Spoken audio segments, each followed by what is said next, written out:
بسم الله الرحمن الرحيم عما يتساءلون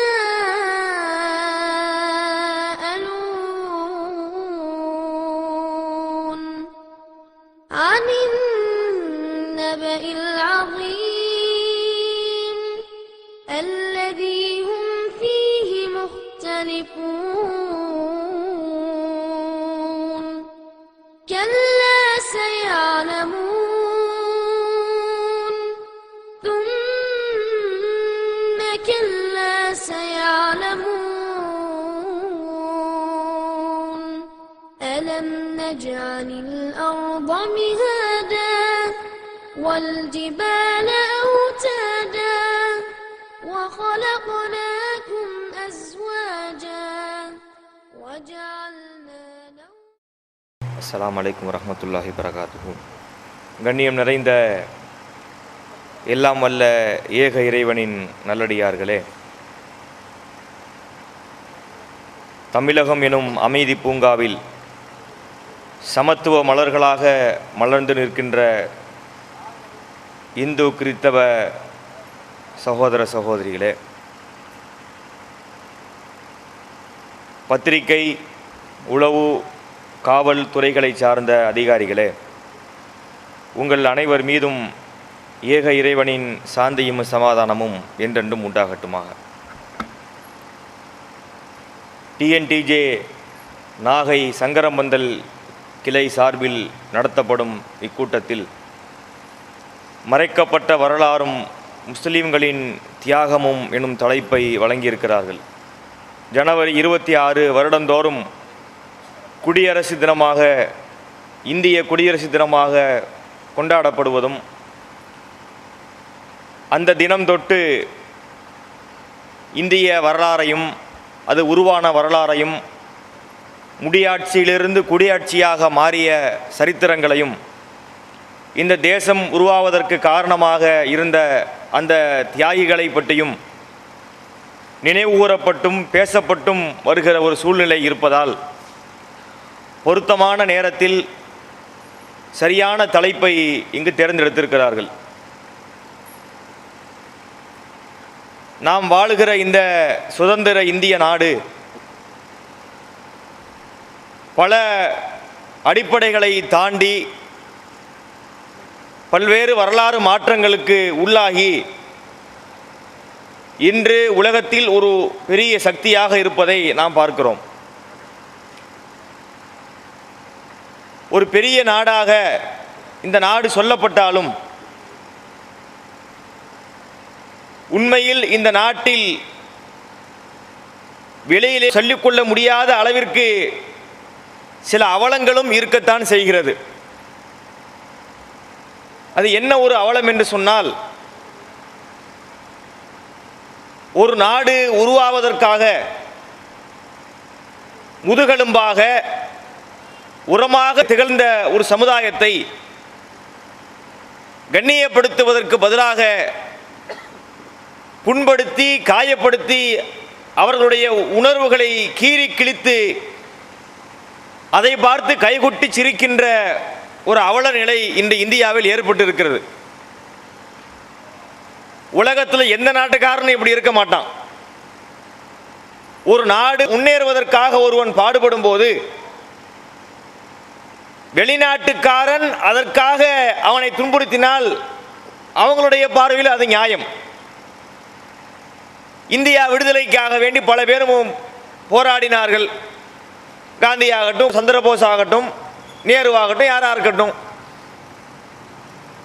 அவர்களை ஆங்கிலேயர்கள் எதிரியாக பார்த்தார்கள்.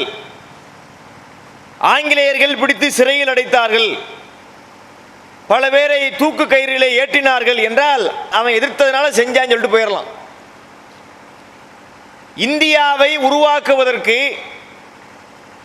ஒரு சமுதாயம் மிகப்பெரிய ஒரு போராட்டத்தை நடத்தி இருக்கும் போது வெள்ளக்காரன் துன்புறுத்தி இருந்தால், எதிரியாக பார்த்திருந்தால் பரவாயில்லை. இந்தியர்களே, குறிப்பாக இந்தியாவை ஆட்சி செய்கின்ற அந்த மத்திய மாநில அரசுகளே எதிரியாக பார்ப்பதுதான் ரொம்ப வேடிக்கையான ஒரு விஷயமாக இருக்கிறது. இன்று உலகத்தில் இந்தியா ஒரு பெரிய நாடு அப்படின்னு சொல்றாங்களே, இந்த நாடு முதல்ல எப்படி இருந்துச்சு தெரியுமா? பல சமஸ்தானங்களாக, பல குட்டி குட்டி நாடுகளாக சிதறி கிடந்தது. நீங்கள் தமிழகத்தை எடுத்து பார்த்தால் கூட பல ஆயிரக்கணக்கான மன்னர்கள் தமிழகத்தை மாத்திரமே ஆட்சி பண்ணியிருக்கிறாங்க. சேர மன்னன், சோழ மன்னன், பாண்டிய மன்னன், அவங்க எல்லாம் ஒரு பெரிய அளவுக்கு இருந்திருக்கிறாங்க. இது அல்லாத நாயக்க மன்னர்கள், அதுபோல பல்லவ மன்னர்கள் என்று சிறு சிறு பகுதிகளை வைத்துக்கொண்டு ஒரு நாடு என்றார்கள். இந்தியா என்பது இன்னைக்கு ஒரு பரந்த தேசம். காஷ்மீர் முதல் கன்னியாகுமரி வரைன்னு சொல்லும் போதே நமக்கு அவ்வளவு பெரிய இடமா இருக்குது. பூமி உருண்டையில் பார்க்கும்போது இந்தியாவுடைய அடையாளம் தனியா தெரியுது. இது இந்தியா அப்படின்னு நம்ம நினைச்சுக்கிறோம். இப்படிப்பட்ட ஒரு பெரிய நாடாக இந்த நாடு உருவாகி இருக்கிறதே, இந்த நாடு உருவாக்கப்பட்ட வரலாறு என்ன என்று தெரியுமா? எப்படி இவ்வளவு பெரிய ஒரு நாடு உருவாச்சு? பக்கத்தில் இருக்கு ஸ்ரீலங்காங்கிற ஒரு நாட்டை பார்க்கிறோம். இந்தியாவுக்கு கீழே ஒரு தண்ணி சொட்டு மாதிரி தான் இருக்குது, அதை ஸ்ரீலங்கா ஒரு நாடுங்கிறாங்க. இந்த பகுதியில் உள்ளவங்களுக்கு வெளிநாட்டு தொடர்பு அதிகம். யுஏஇன்னு ஒரு நாடு இருக்கு, துபாய்னு சொல்றோம்ல. யுஏஇ என்பது ஒருங்கிணைந்த அரபு அமீரகம் சொல்றாங்க. அந்த யுஏஇ என்பதே ஒரு குட்டி நாடு. அதுக்குள்ள பாத்தீங்கன்னா ஒரு 7-8 நாடு சேர்ந்து கிடக்குது. அபுதாபி ஒரு நாடு, துபாய் ஒரு நாடு, ஷார்ஜா ஒரு நாடு, உம்முல் குவைம் ஒரு நாடு, ராசுல் கைமா ஒரு நாடு என்று ஃபுஜைரா ஒரு நாடு. அப்ப துபாய் என்பதெல்லாம் பாத்தீங்கன்னு சொன்னா ஒரு மதுரை அளவுக்கு கூட இருக்காது. இன்னைக்கும் அது நாடா தான் இருக்கிறது. சில அங்கீகாரங்களுக்காக வேண்டி பல நாடுகளும் சேர்ந்து ஒரே நாடா கணக்கு காமிச்சுக்கிட்டு இருக்கிறாங்க. இது எப்படி இருக்கிறதோ இந்த அளவில் தான் தமிழகத்திலும் இந்தியாவிலும் நாடுகள் இருந்தன. சின்ன சின்ன 4 தெருவுக்கு ஒரு ராஜா இருப்பான். இந்த நாட்டு ராஜான்னு சொல்லுவார்கள். ராஜா என்று சொன்னால் எத்தனை நாட்டுக்கு ராஜா? 4 தெரு கொண்ட ஒரு ஏரியாவுக்கு அவன் ராஜாவா இருப்பான். ரொம்ப பெரிய ராஜான்னு சொன்னா ஒரு அளவுக்கு ஒரு 10-50 தெருவுக்கு ராஜாவா இருந்திருப்பான். அதுக்கு ஒரு ஆட்சி நடத்தி கொண்டு இருந்தார்கள். அவனா ஒரு சண்டைன்னு சொன்னா துருப்புடிச்ச கத்தியோட வந்து நிற்பார்கள். அதை போர் என்பார்கள். அதுக்கு என்னென்ன விளக்கங்களை கொடுத்துக் கொள்வார்கள். இதான் இந்தியாவின் நிலை. அப்ப இந்த நாடு எப்படி இவ்வளவு பெரிய நாடாக உருவாச்சு என்று சொன்னால், ஒரு சமுதாயம் அதை உருவாக்கியது, தானாக உருவாகவில்லை. ஒரு சமுதாயம் இவ்வளவு பெரிய ஒரு நாட்டை உருவாக்கியது. உருவாக்கியவர்கள் யார் என்று பார்த்தால் அதுதான் இஸ்லாமியர்கள். முகலாயர்கள் இந்தியாவிற்கு ஆட்சி பொறுப்புக்கு வந்த பிறகுதான் இந்த ஆட்சி மிகப்பெரிய ஒரு பரப்பளவை ஒரே மன்னரின் கீழ் பெரிய ஒரு ராஜாங்கத்தை அவர்கள் உருவாக்கினார்கள். இதை உருவாக்குவது எவ்வளவு கஷ்டம் தெரியுமா? இதை உருவாக்குவது நீங்க சாதாரண காரியம் என்று நினைக்கிறீர்களா? இஸ்லாமிய மன்னர்கள் உருவாக்கி கொடுத்தார்களே, அது எவ்வளவு சிரமமான காரியம் என்பதை நீங்கள் உணர்ந்து கொள்வதாக இருந்தால், முஸ்லிம் மன்னர் அவ்வளவு பாடுபட்டு உருவாக்கினான்ல, உருவாக்கி கொடுத்த அந்த நாட்டை பாதுகாப்பதற்கு கூட இந்த ஆட்சியாளர்களுக்கு துப்பில்லை. முகலாயர்கள் உருவாக்கிய அந்த பெரிய சாம்ராஜ்யத்திலே பாகிஸ்தானும் இருந்தது, பங்களாதேஷும் இருந்தது, இந்தியாவும் இருந்தது. இப்போது சர்ச்சைக்குரிய ஒரு இடத்துக்காக வேண்டி வெட்டிக்கிட்டு சுட்டுக்கிட்டு சாவுறாங்களே காஷ்மீர், அந்த இடமும் இருந்தது.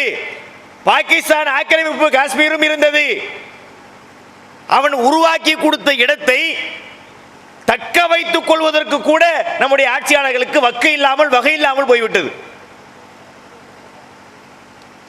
இந்த குடியரசை உருவாக்குவதற்கு முன்னால் அவர்கள் பல பகுதிகளை ஒருங்கிணைத்தார்கள். ஒன்னும் ஒருங்கிணைக்கல, இருக்கிற பகுதியை வச்சுக்கிட்டாங்க. அதிலே சில மன்னர்களை மானியம் கொடுத்து லட்சக்கணக்கில் கோடிக்கணக்கில் மன்னர் மானியம் என்று வழங்கி எங்கள் இந்த நாட்டை எங்க இந்த பகுதியை எங்கிட்ட கொடுத்துருங்க என்று வாங்கினார்கள். அப்ப நம்ம என்ன பார்க்கிறோம் என்று சொன்னால், இவ்வளவு பெரிய இந்த நாடு உருவாக்கப்பட்டது என்று சொன்னால் உருவாக்கியவர்கள் முஸ்லிம்களாக இருந்தார்கள். இன்னைக்கு உள்ள நிலையை நீங்கள் பாருங்கள். ராஜ்ஜியத்தை ஒரு காலத்திலே ஆண்டு கொண்டிருந்தோம், இன்று பூச்சியத்திலே நாம் நின்று கொண்டிருக்கிறோம். முஸ்லிம்களுக்கு என்று எந்த உயர்வும் இல்லை. ஒரு சராசரி குடிமகனை பார்க்கின்ற பார்வை கூட இந்த இஸ்லாமியனை பார்ப்பது கிடையாது. முஸ்லீம் என்று சொன்னாலே அவனை பார்க்கின்ற பார்வை வித்தியாசமாக இருக்கிறது. ஒரு பாஸ்போர்ட்டுக்காக வேண்டி அப்ளை பண்ணுகிறார்கள். பாஸ்போர்ட்டுக்கு அப்ளை பண்ணினால் அதுக்கு பல ப்ரொசீஜர் வச்சிருக்கிறாங்க. காவல்துறையிலிருந்து என்கொயரிக்கு வருவாங்க. என்கொயரிக்கு வந்து இந்த ஆள் இங்கே இருக்கிறானா, உண்மையிலே இங்கே தான் இருக்கிறானா, அவன் மீது ஏதும் குற்ற பின்னணி இருக்குதா என்பதற்கு தான் காவல்துறைக்கு போயிட்டு வருது. அந்த பாஸ்போர்ட் விசாரணைக்கு வருகின்ற அதிகாரிகளுக்கு வேறு கைமடக்கு கொடுக்க வேண்டி இருக்கிறது. அதுவும் கூட முஸ்லீம்கள் வாழுகிற பகுதியில் முஸ்லீம்களுக்கு எளிமையாக பாஸ்போர்ட் கிடைப்பது கிடையாது. மற்றவங்களுக்கு ஓகேன்னு போற மாதிரி முஸ்லீம்களுக்கு கிடைப்பதில்லை. பாஸ்போர்ட் பெறுவதிலே நமக்கு பிரச்சனை இருக்கிறது. பல நலத்திட்டங்களை பெறுவதிலே நமக்கு சிக்கல்கள் இருக்கிறது. வெவ்வேறு சமுதாயத்திற்கு வழங்கப்படுகிற முக்கியத்துவத்தை இந்த முஸ்லிம்களுக்கு தர மறுக்கிறார்கள். மத்தியில் மட்டுமல்ல, மாநிலத்திலும் நீங்கள் பார்க்கலாம். இப்போ போச்சு பொங்கல் லீவு. எத்தனை நாள் பொங்கல் லீவு விட்டார்கள்? 4 நாள், 5 நாள், 6 நாள் விட்டாங்களா? முஸ்லிம்களுடைய பண்டிகைகளுக்கு எத்தனை நாள் லீவு விடுவாங்கன்னு பாருங்க. ஹஜ் பெருநாளைக்கு 1 நாள் லீவு, ரம்ஜான் பண்டிகைக்கு ஒரே 1 நாள் லீவு. ஒருத்தர் அவ்வளவுதான் கொண்டாடுவானா? அந்த கொண்டாட்டத்திலே அவனுக்கு எவ்வளவோ பல விஷயங்கள் வெளியூருக்கு போவாங்க. நமது பண்டிகைக்கு லீவையாவது விட்டார்களா? வேற ஒன்றும் தர வேண்டாம். முஸ்லிம்களுக்கு ஒன்றும் தரல போல, தேவையில்லை. ஒரு லீவ் விடுகிற விஷயத்திலாவது இந்த பார்வை இருந்ததா? அந்த பார்வை இல்லை. நியாய விலை கடை என்று வைத்திருக்கிறார்கள், ரேஷன் கடை. வந்துவிட்டால் பொங்கல் என்ன செய்யறாங்க? பொங்கலுக்கு சில கரும்பு, சர்க்கரை, வெல்லம், சில இந்த வேட்டி சேலை, பொங்கல் அன்பளிப்புன்னு சொல்லி ரேஷன் கடை மூலமாக கொடுக்குறாங்க. நாம் அவங்கள கொடுக்கறத வேணான்னு சொல்ல வரல, பொங்கலுக்கு லீவ் விடுறத கூடாதுன்னு சொல்ல வரல. லீவ் விடுங்க, கொண்டாட்டம்னா அப்படித்தான் இருக்கும். லீவ் விடுவது நியாயம்தான். நமது கேள்வி என்னன்னு சொன்னா, கொண்டாட்டம் என்பது உங்களுக்கு மட்டும்தானா? முஸ்லிம்களாகிய எங்களுக்கு கிடையாதா? பொங்கலுக்கு நீங்க கொடுங்க, தாராளமா கொடுங்க, தீபாவளிக்கு கொடுங்க. கிறிஸ்துமஸுக்கு கொடுத்தார்களா? கிறிஸ்தவர்கள் அந்த டிசம்பர் 25ஆம் தேதி அவங்க ஒரு விழா கொண்டாடுகிறார்கள். அவர்களுக்கு நம்ம இந்து மக்களுக்கு எப்படி பொங்கலுக்கு அன்பளிப்பு கொடுத்தோமோ அவர்களுக்கு ஏதாவது அன்பளிப்பு கொடுப்போம் என்று கொடுத்தார்களா? இல்லை. முஸ்லிம்களுக்கு நோன்பு பெருநாளுக்கும் ஹஜ் பெருநாளுக்கும் ஏதாவது ஒண்ணுக்கு கொடுத்தா கூட பரவாயில்லை. ஏப்பா பெருநாள் வருது, இதை வச்சு நீங்க சந்தோஷமா கொண்டாடுங்க என்று கொடுத்தார்களா? கொடுப்பதில்லை. இத்தனைக்கும் இதை செக்குலரிசம் என்கிறார்கள். இது மதச்சார்பற்ற நாடு. இந்த நாடு எந்த மதத்தையும் சாராத ஒரு நாடு, ஜனநாயக நாடு. விரும்புகிற மதத்தை ஏற்கலாம், விரும்புகிற மதத்தை பின்பற்றலாம், நீங்கள் ஏற்றிருக்கிற மதத்தை பிரச்சாரம் செய்யலாம் என்றெல்லாம் உரிமை கொடுக்கப்பட்ட இந்த நாட்டில் முஸ்லிம்களுடைய நிலை என்னவா இருக்கிறது? இதிலே பாரபட்சமா இருக்கிறது. சரி, பாரபட்சமா நீங்க பார்க்கிறாங்களே, துரோக பரம்பரையிலே வந்திருந்தால், இந்த நாட்டினுடைய வளர்ச்சிக்கு முட்டுக்கட்டையாக இருந்திருந்தால், இவங்க இல்லாட்டி இந்த நாடு இன்னும் மேல போயிருக்கும். இவங்க வந்ததுனால வீணா போனவங்க இப்படி ஆக்கி விட்டாங்க என்ற காரணத்திற்காக தராமல் இருந்தா கூட சரி, அதனால தந்திருப்பாங்களோ என்று பார்க்கலாம். அதுவும் நியாயம் கிடையாது. 2 பேரும் செஞ்சான்னா எல்லாரையும் தண்டிக்க கூடாது. சரி, அப்படி ஒன்று இருந்தாலாவது என்னங்க பண்ற, நம்ம முன்னோர்கள் பண்ண தப்ப நம்ம அனுபவிக்க வேண்டி இருக்குது என்றாவது 2 பேரும் சமாதானமா போயிடலாம். சரி, முஸ்லிம்களை இப்படி வஞ்சிக்கிறாங்களே, நம்ம ஒண்ணுமே செய்யலையா என்று எடுத்து பார்த்தா இந்த கட்டமைப்பை அடிப்படை அஸ்திவாரத்தை போட்டதே நம்மளால தான் இருக்கிறோம். இன்னும் சில வரலாறுகளை பாருங்கள். நமது நாட்டிலே பல சட்டத்துறைகள் இருக்கிறது, பல நீதி விஷயங்களை கடைபிடிக்கிறாங்க. அவற்றிலே கடைபிடிக்கக்கூடிய வார்த்தைகளை நீங்கள் பார்த்தால் அதிலே ஏராளமான வார்த்தைகள் உருது மொழி சார்ந்த, அரபு மொழி சார்ந்த வார்த்தைகளாக இருக்கிறது. இந்த சட்டம் நாளை முதல் அமலுக்கு வருகிறது அப்படிங்கிறான். முஸ்லிம்கள் அறிந்த வார்த்தை அமல். அமல் செய்யுங்க. தப்லீக் ஜமாத்காரங்க சொல்லுவாங்களா, அமல் செய்யுங்க தான், அமல் செய்யுங்க தான். அந்த அமல் தான் இது.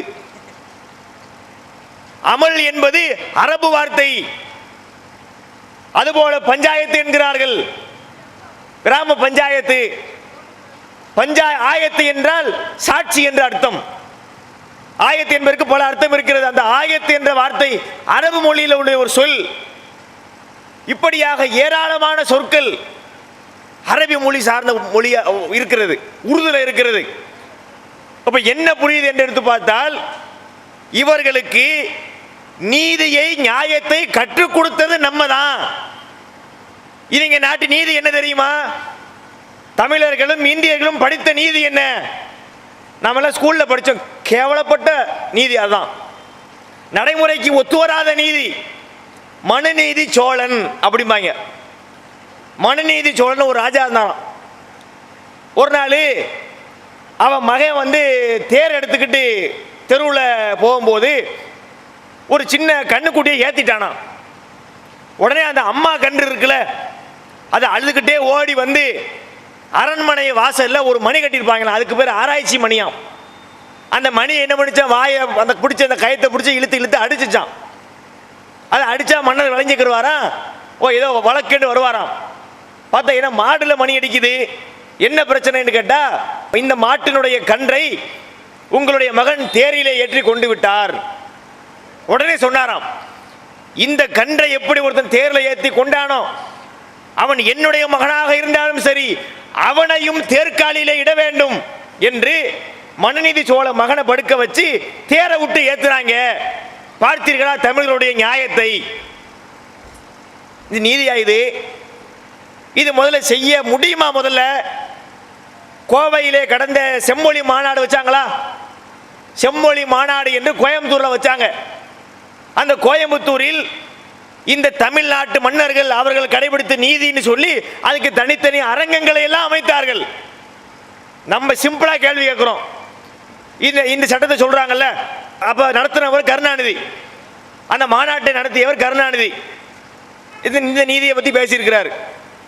இப்ப ஸ்டாலின் கார்ல போய்கிட்டு இருக்கிறாப்ல, அல்லது அழகிரி கார்ல போய்கிட்டு இருக்கிறாப்ல, இடையில குறுக்க என்ன இருந்துச்சு, ஒரு நாய்க்குட்டி வந்து அடிச்சு போட்டு போயிட்டாரு. உடனே கருணாநிதி முதலமைச்சராக இருக்கிறார், கொண்டு வந்து படுக்க வை ஸ்டாலினை. ஏத்துல காரை விட்டு சொல்லுவாரா? சொல்ல மாட்டாரு. ஒருவேளை ஸ்டாலினே முதலமைச்சராக வராருன்னு வச்சுக்கிறோம், மகன் உதயநிதி ஸ்டாலின் அவர் சினிமா ஷூட்டிங்கில் போய்கிட்டு இருக்கும்போது எங்கிட்ட ஒன்றை கூட அடிச்சு ஒருத்தர் காலி பண்ணி விட்டாரு. நாங்கள் எப்படி வந்த வம்சம் தெரியுமா?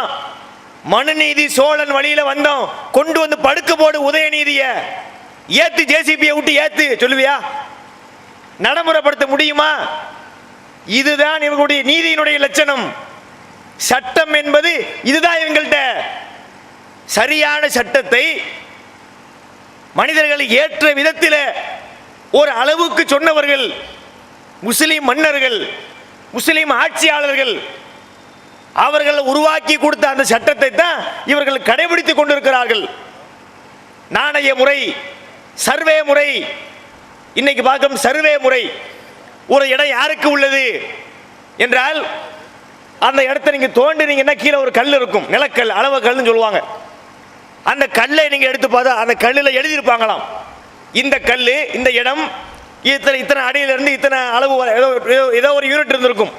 அதை போட்டு இன்னாருக்கு சொந்தமானது பாத்தியப்பட்டது என்று எழுதப்பட்டிருக்கும். ரிஜிஸ்டர்லாம் அன்னைக்கு கிடையாதுல்ல.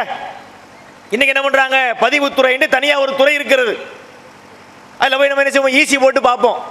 ஒரு இடத்த வாங்க போறோம்னு சொன்னா அந்த இடத்த ஈசி போட்டு பாருங்கன்னு சொல்லுவாங்கல்ல. அந்த இடம் யாருக்கு உள்ளது, அதில் எதுவும் பிரச்சனை இருக்குதா, நாளைக்கு இந்த இடத்த வாங்கினா எதுவும் வில்லங்க வருமா என்பதற்காக வேண்டி வில்லங்கம்லாம் போட்டு பார்ப்பார்கள். இன்றைய காலத்தில் அது இருக்கிறது. இதெல்லாம் இல்லாத காலத்திலேயே அதை உண்டாக்கி கொடுத்தவர்கள் முஸ்லிம் மன்னர்கள். அப்ப இப்படியெல்லாம் நம்ம நல்லா தானே செஞ்சிருக்கிறோம் இந்த நாட்டுக்கு.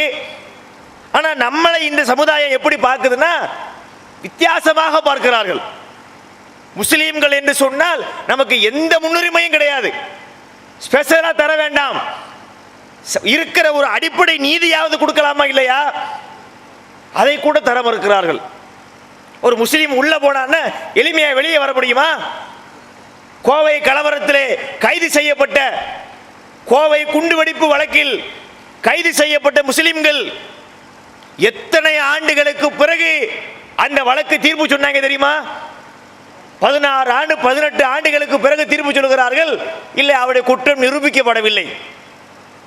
அப்போ 18 வருஷங்கள் அவன் உள்ள இருந்தானே, தப்பு பண்ண தூக்குல போடு, தவறு செய்து இருந்தால் தண்டிப்பதில் எங்களுக்கு மாற்று கருத்து இல்லை.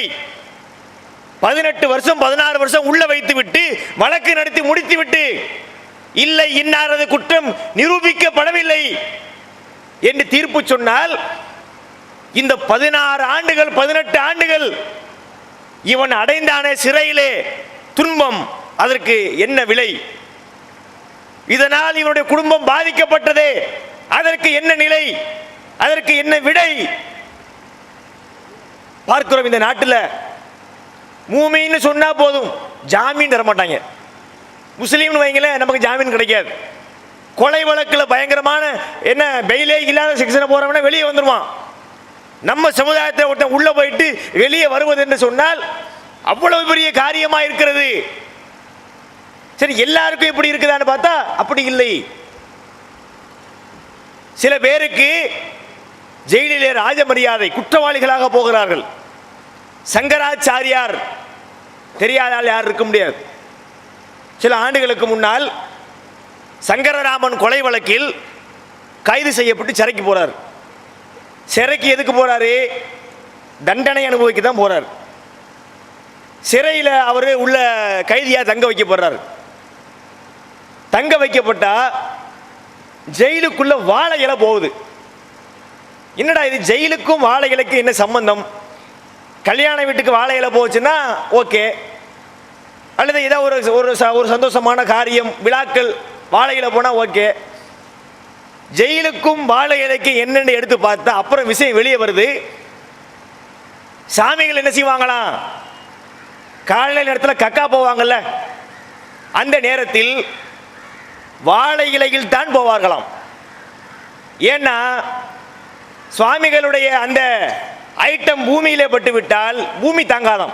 மலம் கழிக்கிறார்ல, அந்த மலம் தப்பி தவறி அங்கிட்டு எங்கேயா விழுந்துருச்சுன்னு வைங்க, போச்சு, உலகமே அழிஞ்சு போயிடும். அப்போ என்ன செய்வது? வாழை இலையை வைத்து பாதுகாத்து கொண்டு வெளியே போட்டாங்க. அதை கொண்டு போய் போடுற அதிகாரத்தை நடந்திருப்பாரு. அது என்ன என்ன ஐபிஎஸ்ஸா என்னன்னு தெரியல. எல்லாத்தையும் அரசியலமைப்பு படித்து டிகிரி வாங்கி அதை வாங்கி போலீஸில் ஓடி குதிச்சு கயிறை பிடிச்சி ஏறி கடைசியில் என்ன என்ன என்ன வேலை? நம்ம தாய்மார்கள் பார்க்குற வேலை. அதாவது சின்ன பிள்ளைங்களை அள்ளி போட்டிருப்போம். என்னது, சுவாமி அவாலோட அள்ளிக்கொண்டே போட்டு கேலி கூத்துக்களை பார்த்தோம். அப்ப சிறையில இவ்வளவு செல்வாக்கு பிற சமுதாயங்களுக்கு. முஸ்லிம்களுக்கு என்ன, சிறையிலே இருப்பதிலும் கூட நமக்கு ஏராளமான தொந்தரவுகள். இப்படி ஒரு தியாகம் செய்த சமுதாயத்தை என்ன செஞ்சு பார்த்திருக்க வேண்டிய உண்மையான ஒரு அரசர்கள். இவங்க ஞானத்தை நமக்கு இந்த நிலையை நம்ம அடைந்திருக்கிறோம், அள்ளி கொடுத்திருக்க வேண்டும். நம்ம என்ன செஞ்சாங்க, கில்லுக்கு இரையாக நினைத்துக் கொண்டிருக்கிறார்கள். சரி, நாட்டை உருவாக்கிட்டோம். நாட்டை உருவாக்கியதோடு முடிஞ்சிருச்சா? நாட்டை உருவாக்கி வைத்திருக்கும் போதுதான் வெள்ளையர்கள் என்ட்ரி ஆகுறாங்க. வியாபாரம் செய்வதற்காக ஈஸ்ட் இந்தியன் கம்பெனி, கிழக்கு இந்திய கம்பெனி என்ற பெயரில் வியாபாரம் செய்வதற்காக இந்தியாவிற்கு வந்தார்கள். இப்போ வெளிநாட்டுக்காரங்களாம் இங்கே வியாபாரம் பண்ணுறான்ல, வெளி மாநிலத்துக்காரன் சேட்டை இங்கே வந்து மார்வாடிக்காரன் கடை போடுறான்ல, அந்த மாதிரி வியாபாரம் செய்யும் நோக்கத்தில் தான் வெள்ளையர்கள் வந்தார்கள். வெள்ளையர்கள் வந்த நேரத்தில் பல காரணங்களால் அவர்களுடைய அந்த மதிப்பு இங்கு அதிகமாகிறது. பல பேர் விலை போய்விட்டார்கள். அவர்கள் தருகின்ற சாராயத்திற்கும் அவர்களுடைய நிறைய பல நலத்திட்டங்களுக்கும் அவர்களுடைய அந்த ஆடம்பரமான வாழ்க்கை குறித்த ஆசை வார்த்தைகளுக்கும் பல இந்தியர்களுமே பலியானார்கள். பலியாகி அவர்கள் இங்கு காலூன்றுவதற்கு களம் அமைத்து கொடுத்தார்கள். வெள்ளக்காரன் காலூண்ட ஆரம்பிக்கிறான், அவனுடைய ஆதிக்கம் அதிகமாகுது. ஒரு அரசை தீர்மானிப்பதில் கூட அவன் சொல்ற ஆள் தான் வரணுங்கிற என்பதை போல ஒரு நிலைக்கு அவன் வருகிறான். அவன் வந்து ஒரு நேரத்திலே இந்தியர்களையே அவன் இரண்டாம் தரப்பு மக்களாக பார்க்கப்படுகிற நேரத்தில் தான் அவர்களை எதிர்க்க வேண்டும், அவர்களை விரட்டி அடிக்க வேண்டும் என்று அந்த சிந்தனைகள் மக்களுக்கு வருது. அந்த வெள்ளையர்களை அடித்து விரட்ட வேண்டும் என்ற சிந்தனை வந்து அவர்களை எதிர்த்து களத்திலே பல பேர் இறங்குறாங்க. எல்லா சமுதாய மக்களும் இறங்கினார்கள். முஸ்லீம்கள் மட்டும்தான் செஞ்சாங்கன்னு நம்ம சொல்ல வரல. முஸ்லீம்கள் வந்தார்கள், நாடார்கள் வந்தார்கள், தேவர்கள் வந்தார்கள், முதலியார்கள் வந்தார்கள், கோணார்கள் வந்தார்கள், எல்லா சமுதாய மக்களும் வந்திருப்பாங்க. ஆனால் தங்களுடைய சமுதாயத்தினுடைய எண்ணிக்கையை விட, அந்த வீராச்சாரத்தை விட பல மடங்கு களமிறங்கியது யார் என்று பார்த்தால் முஸ்லிம்கள் தான் களமிறங்கினார்கள். வெள்ளையன அடிச்ச மொத அடி முஸ்லீமுடைய அடி தெரியுமா உங்களுக்கு? வெள்ளைக்காரன் ஓடு ஓடு விரட்டும் சொல்றாங்களே, வெள்ளைக்காரன் விரட்டி அடிக்கப்பட்டான். விரட்டி அடித்ததில் அனைவருடைய பங்கும் இருந்தது. 100 கை அடிச்சுன்னு சொன்னா அதுல 80 கை முஸ்லிம்களுடைய கை. அப்படி அடி ஆரம்பத்திலே, துவக்கத்திலே எப்போது நடந்தது? நாம் எல்லாம் பள்ளியிலே படித்திருக்கிறோம். அதுல கூட நீங்க பார்த்தால் பல வரலாறுகளை மறைத்து விட்டார்கள். ஒரு சுதந்திர போராட்ட தியாகி யாருன்னு சொல்லி ஒரு சாதாரண ஆள்கிட்ட கேட்டு பாருங்க, 4 முஸ்லீம் பேர் கூட வராது. ஜின்னான்னு ஒன்று சொல்லுவாங்க, அல்லது ஒரு 2-3 பேர், அதுக்கு மேலே யார் முஸ்லீம்கள் தெரியலங்கன்றுவாங்க. ஆனால் மற்றவங்களுடைய பேரை கேட்டால் நேரு, காந்தி, அவர், இவர்னு போய்கிட்டே இருக்கும். அப்போ ஏன் இது என்று பார்த்தால் பல வரலாறுகள் மறைக்கடிக்கப்பட்டிருக்கிறது, மறுக்கப்பட்டிருக்கிறது. இந்தியாவினுடைய பிரபலமான ஒரு பத்திரிகை இல்லஸ்ட்ரேட்டட் வீக்லி என்ற பத்திரிகை. இந்த பத்திரிகையை நடத்தியவர் யார் என்று சொன்னால் குஷ்வந்த் சிங். இன்னைக்குள்ள இந்தியாவில் மீடியாவில் உள்ள அனைவருக்குமே அவரை பற்றி தெரியும். மிக சிறந்த ஒரு பெரிய அவர் ஒரு ஜேர்னலிஸ்ட். அவர் ஒரு பத்திரிகை நடத்தி வந்தார். அவர் அந்த பத்திரிகையில் எழுதுகிறார், இந்திய சுதந்திர போராட்டத்தில் முஸ்லீம்கள் ஆற்றிய பங்கு இருக்குதே, அது அவர்களுடைய சதவிகிதத்தை, விகிதாச்சாரத்தை தாண்டியது. அவர்கள் எத்தனை பேர் இருக்கிறாங்களோ அந்த எண்ணிக்கையில் அவர்கள் வரவில்லை, அதை விட பல மடங்கு அதிகமாக வந்தார்கள் என்பதை தன்னுடைய இல்லஸ்ட்ரேட்டட் வீக்லி என்ற பத்திரிகையிலே அவர் எழுதுகிறார். முத அடி நம்ம அடி. ஆரம்பத்தில் அந்த எதிர்ப்பு கிளம்பும் போது எப்போது கிளம்பியது அந்த வரலாற்றை திருச்சி விட்டாங்க. நாம ஸ்கூல்ல படித்து, நான் படித்த பாடம் எனக்கு ஞாபகத்தில் இருக்குது, 7ஆம் பாடம் நினைக்கிறேன். 1875ஆம் ஆண்டு சிப்பாய் கழகம் நடந்தது. இந்த சிப்பாய் கழகம் தான் ஆங்கிலேயருக்கு எதிராக நடந்த முதல் சண்டை அப்படின்னு சொன்னாங்க. 1875 தான் முதல்ல ஆங்கிலேயர் எதிர்த்தாங்களாம். எப்படி அந்த எதிர்ப்பு வந்தது நம்மளாம் படிச்சிருக்கிறோம். நம்முடைய இந்தியர்களே வெள்ளைக்காரனுடைய ராணுவத்திலே பணிபுரிந்தார்கள். ராணுவத்துக்கு துப்பாக்கி இருக்கும்ல, கன்னு, என்ஃபீல்டு ரக துப்பாக்கி, பழைய காலத்து துப்பாக்கி. அந்த துப்பாக்கியில புல்லட்டை உள்ள போட்டு அடிப்பாங்க. அந்த புல்லட்டு பார்த்தீங்கன்னு சொன்னா ஒரு சீல் போட்டு கவர் பண்ணியிருப்பாங்க. அந்த கவர் என்ன செய்யணும், வாயில வச்சு கடிச்சு பிச்சு தான் புல்லட்டை எடுத்து துப்பாக்கிக்குள்ள போட முடியும். அப்ப அதற்கு அந்த வெடிகுண்டுகளுக்கு மேல ஒரு கிரீஸ் தடவப்பட்டிருக்குது. ஏன்னா அப்பதான் வேகமா போகும். ஒரு கிரீஸ் தடவப்பட்டிருக்கு. அந்த கிரீஸ் இருக்கிறது அது மாட்டு கொழுப்பால் செய்யப்பட்டது என்று ஒரு பேச்சு கிளம்புது. இல்லை இல்லை, பன்றி கொழுப்பால் செய்யப்பட்டது என்று ஒரு பேச்சு கிளம்புது. உடனே இந்துக்களும் முஸ்லிம்களும் அதை மறுத்தார்கள். இந்துக்கள் சொன்னார்கள், நாங்கள் பசுமாட்டை தெய்வமா பார்க்கிறோம், அதுல கொண்டு கொழுப்பு தடவுனா நாங்க ஏத்துக்கிற மாட்டோம் என்று இந்துக்கள் சொன்னார்கள். இஸ்லாமியர்களாகி எங்களுக்கு பன்னிக்கறி ஹராமாக்கப்பட்டிருக்குது, அந்த கொழுப்பை கொண்டாந்து நீ கிரீச தயாரிச்சா நாங்க வாய வைக்க மாட்டோம், அதை பிக்க மாட்டோம் என்று முஸ்லிம்கள் சொன்னார்கள். கடைசியில் அது பிரச்சனையானது. பல போலீஸ் நிலையங்கள் சூறையாடப்பட்டன, பல பெரிய வெள்ளக்கார தலைவர்கள் கொல்லப்பட்டார்கள், நாடு பெரிய கலவர பூமியானது. அதற்கு பிறகு தனித்தனியான படைகளை அமைத்து அவர்களை சிறைபிடித்து பல பேரை கொன்று மீண்டும் இந்த அரசாங்கத்தை வெள்ளக்காரன் கையில் எடுத்தான். இதில் கொஞ்சம் உண்மை இருக்கிறது. முஸ்லிம்களுடைய ஆதிக்கம் இதில் அதிகமாக இருந்தது என்று வேற தெரியாதனமா எழுதியிருக்கிறாங்க. சரி, இது சொல்றாங்களே என்று பார்த்தா அதுல கூட விலங்கு எவ்வளவு விச கிருமிகள் பாருங்களேன். முஸ்லிம்கள் போராடிய காரணத்தினால் அதற்கு பெயர் சிப்பாய் கழகம் என்று வச்சிருக்கிறாங்க. சுதந்திர போராட்டம் என்றார்கள், காந்தி உருவாக்கினது, அது நடத்தினார். ஒத்துழையாமை இயக்கம், அந்த இயக்கம், இந்த இயக்கம் என்று பெயர் வைத்துவிட்டு முஸ்லீம்கள் மெஜாரிட்டியா பண்ண காரணத்திற்காக சிப்பாய் போராட்டம் சொல்ல வேண்டியதானே, சிப்பாய் கழகம்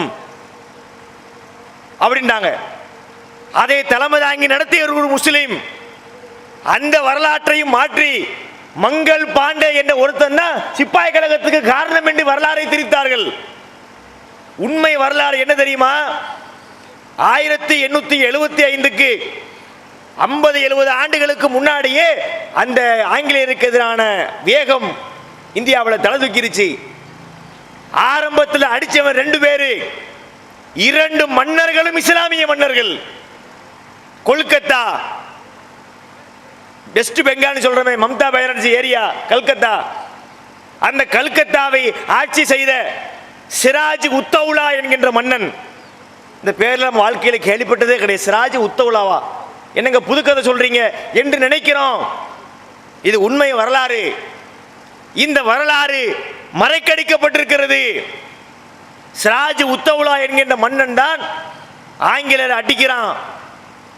எந்த அளவிற்கு அடி என்று சொன்னால், இந்த பிளாசிப் போர் என்று ஒரு போர் நடந்தது. போருக்கு பெயர் என்ன? பிளாசிப் போர். அந்த போர் முடிந்து நிறைய இந்தியர்களை கைது செய்து சிறைகளை அடைக்க வேண்டும் என்று ஆங்கிலேயர்கள் ஒரு பெரிய சிறையை உண்டாக்கினார்கள். ஆனா இவன் என்ன செஞ்சான் தெரியுமா? அந்த சிராஜ் உத்தவுலா அந்த வெள்ளக்காரனை அடித்து அவன் உருவாக்கிய சிறைச்சாலையிலே அவனையே கொண்டு போய் அடைத்தவன் சிராஜ் உத்தவுலா என்கின்ற மன்னன். வரலாறுல எழுதுகிறார்கள், இயற்கை ஒத்துழைத்து இருந்தால் அவனுடைய நிலையே மாறி போயிருக்கும். அது அவங்க பாரு, நம்ம அல்ல நாடு நம்ம சொல்லிக்க வேண்டியதான். இயற்கை ஒத்துழைத்து இருந்தா இந்தியாவுடைய வரலாறு மாற்றி எழுதப்பட்டிருக்குமா?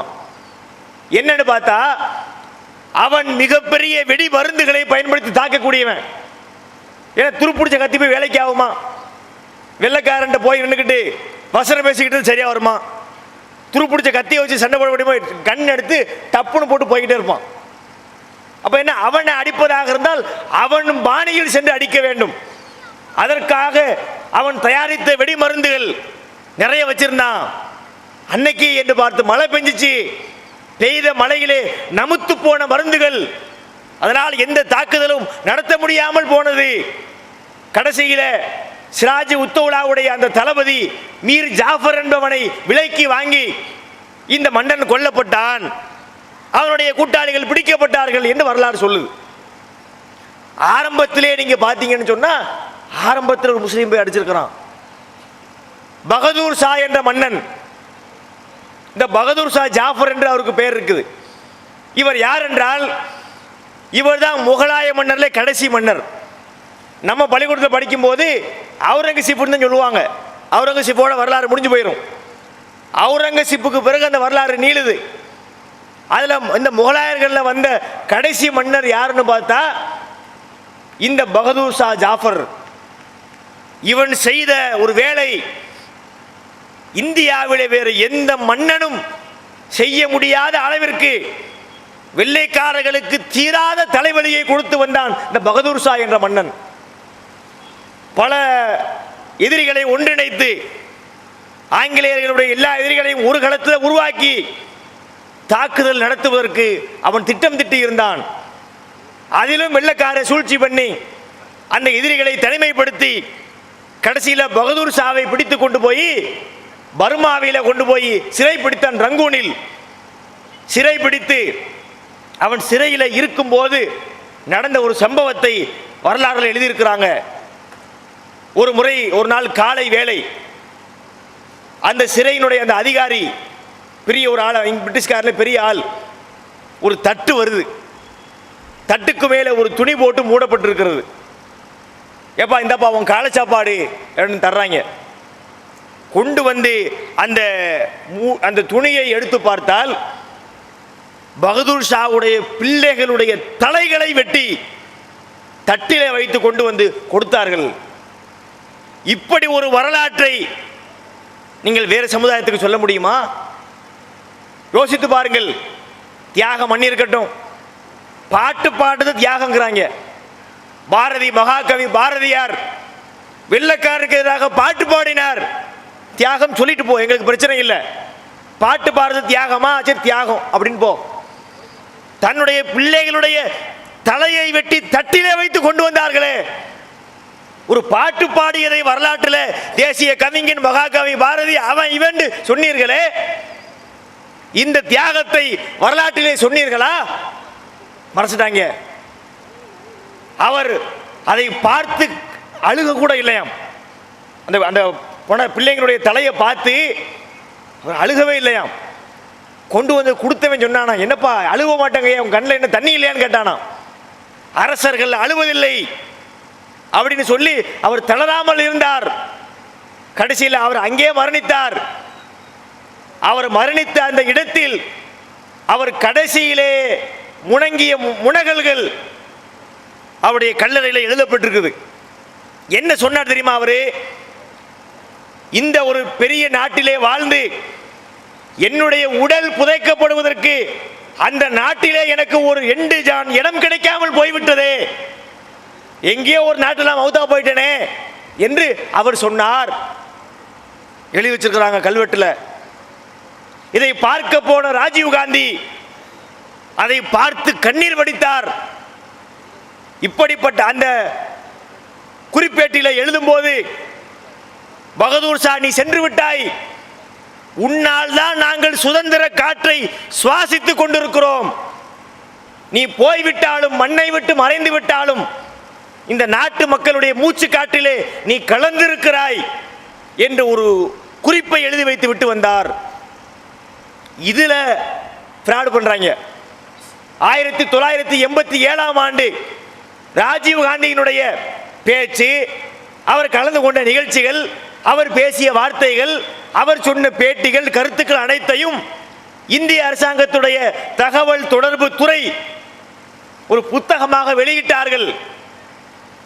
வெளியிடும் போது இவர் ரங்கூனுக்கு போய், அதாவது டிசம்பர் மாதம் 15ஆம் தேதி என்று நினைக்கிறேன், அந்த தேதியில தான் போய் அந்த கல்லறையை பார்த்துட்டு வர்றாரு. இவர்கள் அந்த வரலாறை எழுதும் போது 14ஆம் தேதி வரைக்கும் எழுதிவிட்டு அதோட முடிச்சிட்டாங்க. டிசம்பர் மாசத்துக்கு எத்தனை நாளுங்க மொத்தம்? 31 நாள். டிசம்பருக்கு 14ஓட முடியுது. 15க்கு மேல தொடர்ந்தால் முஸ்லிம்களை பற்றி அன்றைய பிரதமர் ராஜீவ் காந்தி பேசிய பேச்சு மக்களுக்கு போயிருமா, மக்கள் தெரிஞ்சுக்கிடுவாங்களாம், முஸ்லிம்கள் தங்களுடைய உரிமையை நிலைநாட்டி கொண்டுருவாங்களாம் என்பதற்காக அதற்கு முந்தைய தேதியோடு வரலாறை நிறுத்தினார்களே. அப்ப இவங்க லேசு மாசம் வேலை பார்க்கல, இந்த வரலாறு தெரியக்கூடாது என்பதற்காக ரூம் போட்டு வச்சிருக்கிறாங்க. பயங்கரமா பிளான் பண்ணி யோசித்திருக்கிறார்கள். முஸ்லிம்கள் இவ்வளவு தியாகம் செஞ்சிருக்கிறோம், அந்த தியாகம் அப்படியே மறைக்கப்பட்டிருக்கிறது.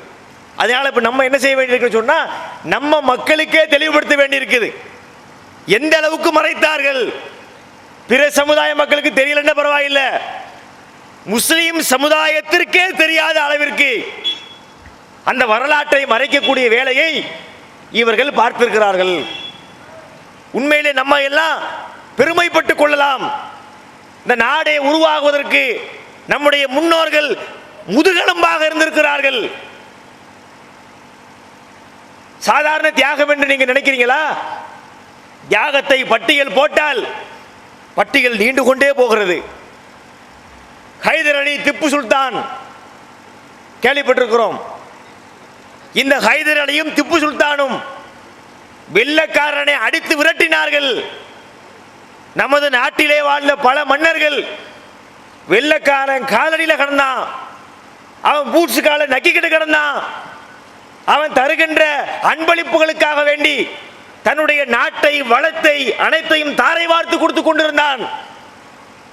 இந்த இரண்டு இஸ்லாமிய மன்னர்கள், பாப்பாவும் பிள்ளையும், ஹைதர் அலி பாப்பா, திப்பு சுல்தான் மகன், இருவரும் சேர்ந்து மைசூர் போர், முதலாம் மைசூர் போர், இரண்டாம் மைசூர் போர் போர்க்களங்களிலே வெள்ளையர்களை விரட்டி அடித்தார்கள்.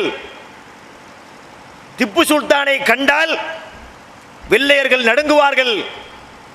அன்றைய காலத்திலேயே லண்டனுடைய ஒரு பத்திரிகையிலே திப்பு சுல்தானை பற்றி சொல்லக்கூடிய நேரத்தில் ஒரு வார்த்தை சொல்லுவார்களாம்.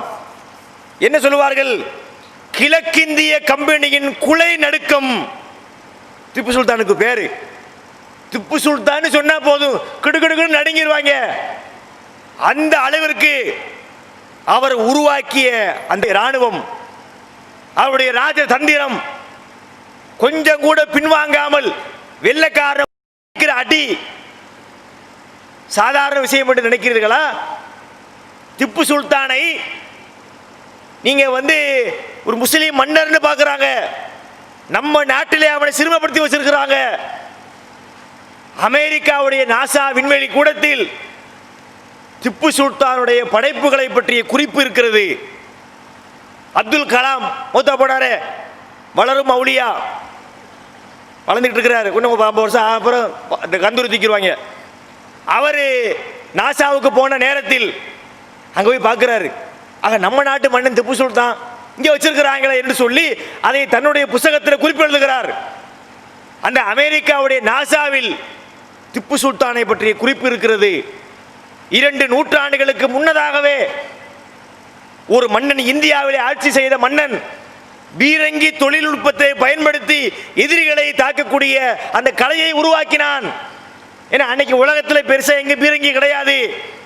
இன்னைக்கு வளர்ந்த நாட்டில் இருக்கலாம், அன்னைக்கு பார்த்தீங்கன்னு சொன்னா அதெல்லாம் கற்பனையான விஷயம் என்று அவனை பற்றிய குறிப்பு இருக்கிறது. இன்றைக்கும் கூட DRDO என்ன டிபார்ட்மெண்ட் இருக்கிறாங்க, டிஃபென்ஸ் ரிசர்ச் டெவலப்மெண்ட் ஆர்கனைசேஷன் என்ற ஒரு இந்தியாவுடைய நிறுவனம் திப்பு சுல்தானுடைய அந்த தொழில்நுட்பத்தை ஆய்வு செய்து அறிக்கை தயார் செய்து கொண்டிருக்கக்கூடிய அளவிற்கு திப்பு சுல்தான் அடிச்ச அடி, அந்த திப்பு சுல்தான் ஹைதர் அலி செய்த தியாகத்தை பற்றி இந்தியாவுடைய முதல் பிரதம மந்திரி ஜவஹர்லால் நேரு அவர்கள் ஒரு புத்தகம் எழுதுகிறார். ரொம்ப பிரபலியமான புத்தகம், டிஸ்கவரி ஆஃப் இந்தியா. அந்த புத்தகத்தில் திப்பு சுல்தானை பற்றியும் ஹைதர் அலியை பற்றியும் ஒரு குறிப்பு எழுதுகிறார். அதில் சொல்லுகிறார்கள், Hyder Ali and Tipu Sultan were formidable adversaries. இந்த திப்பு சுல்தானும் ஹைதர் அலியும் வெள்ளையர்களுக்கு சிம்ம சொப்பனமாக திகழ்ந்தார்கள். உச்சபட்ச வார்த்தைங்க இது. நடிஞ்சுக்கிட்டு இருந்தா வெள்ளைக்காரனை கண்டா பயந்து சாவாங்க. அந்த நேரத்தில் வெள்ளைக்காரனை நடுக்கத்துக்கு உண்டாக்கிய 2 மன்னர்கள் என்றால் இந்த ஹைதரும் திப்புவும் தான். சொல்ற ஒரு முஸ்லீம் கிடையாது. நேரு, ஜவஹர்லால் நேரு சொல்கிறார். அதில் கடைசி ஒரு வார்த்தையில குறிப்பிடுகிறார், came near to breaking the power of EIC. EIC னா ஈஸ்ட் இந்தியா கம்பெனி. இந்த ஹைதரும் திப்புவும் எந்த அளவிற்கு போனார்கள் என்று சொன்னால், கிழக்கிந்திய கம்பெனியுடைய ராஜ்யத்தை அடித்து நொறுக்கும் இடத்திற்கு நெருக்கமாக சென்று விட்டார்கள். ஏதோ சில காரணங்கள் அவங்களுக்கு அந்த வாய்ப்பு கிடைக்கல. அந்த அளவிற்கு வலிமையாக அவர்கள் போராடினார்கள் என்று ஜவஹர்லால் நேரு எழுதிய டிஸ்கவரி ஆஃப் இந்தியா புத்தகத்திலே 272, 273 ஆகிய பக்கங்களிலே நீங்கள் இந்த வரலாறுகளை பார்க்கலாம்.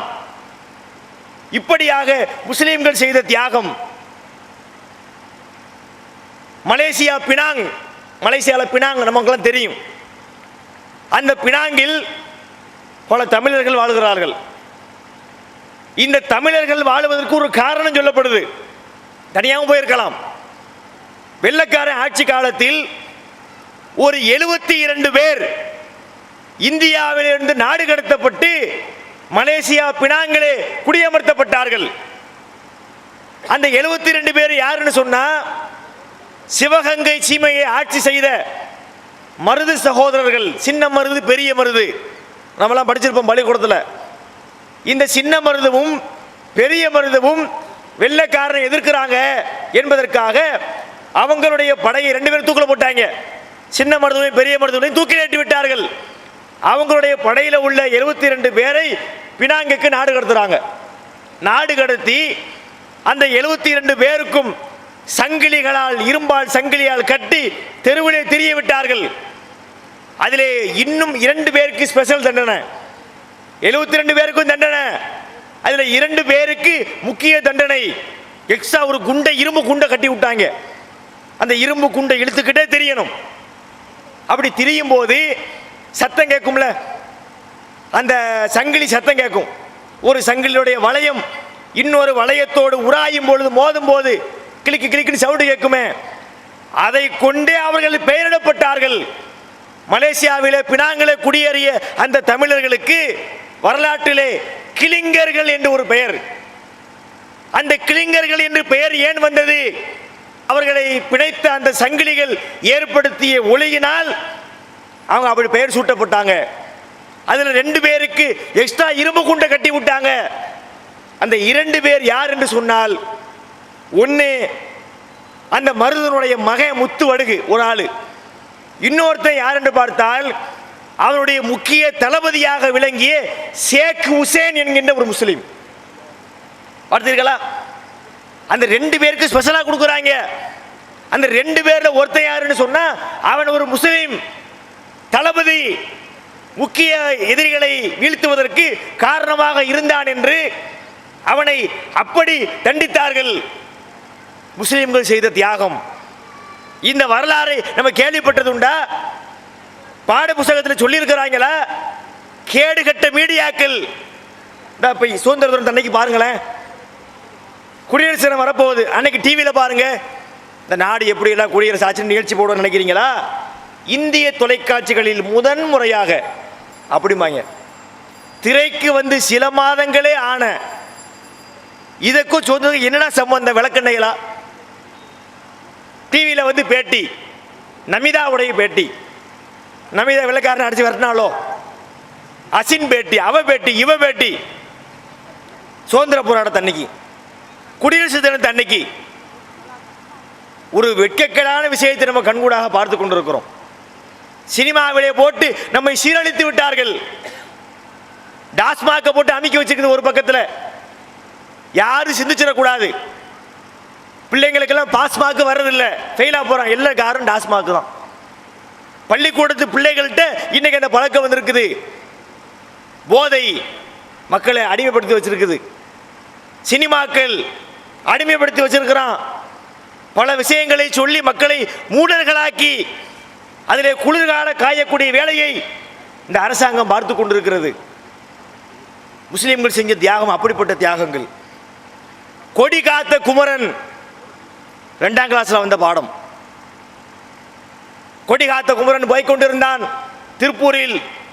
திருப்பூர் குமரன் தலையிலே கம்பால் அடித்தார்கள்.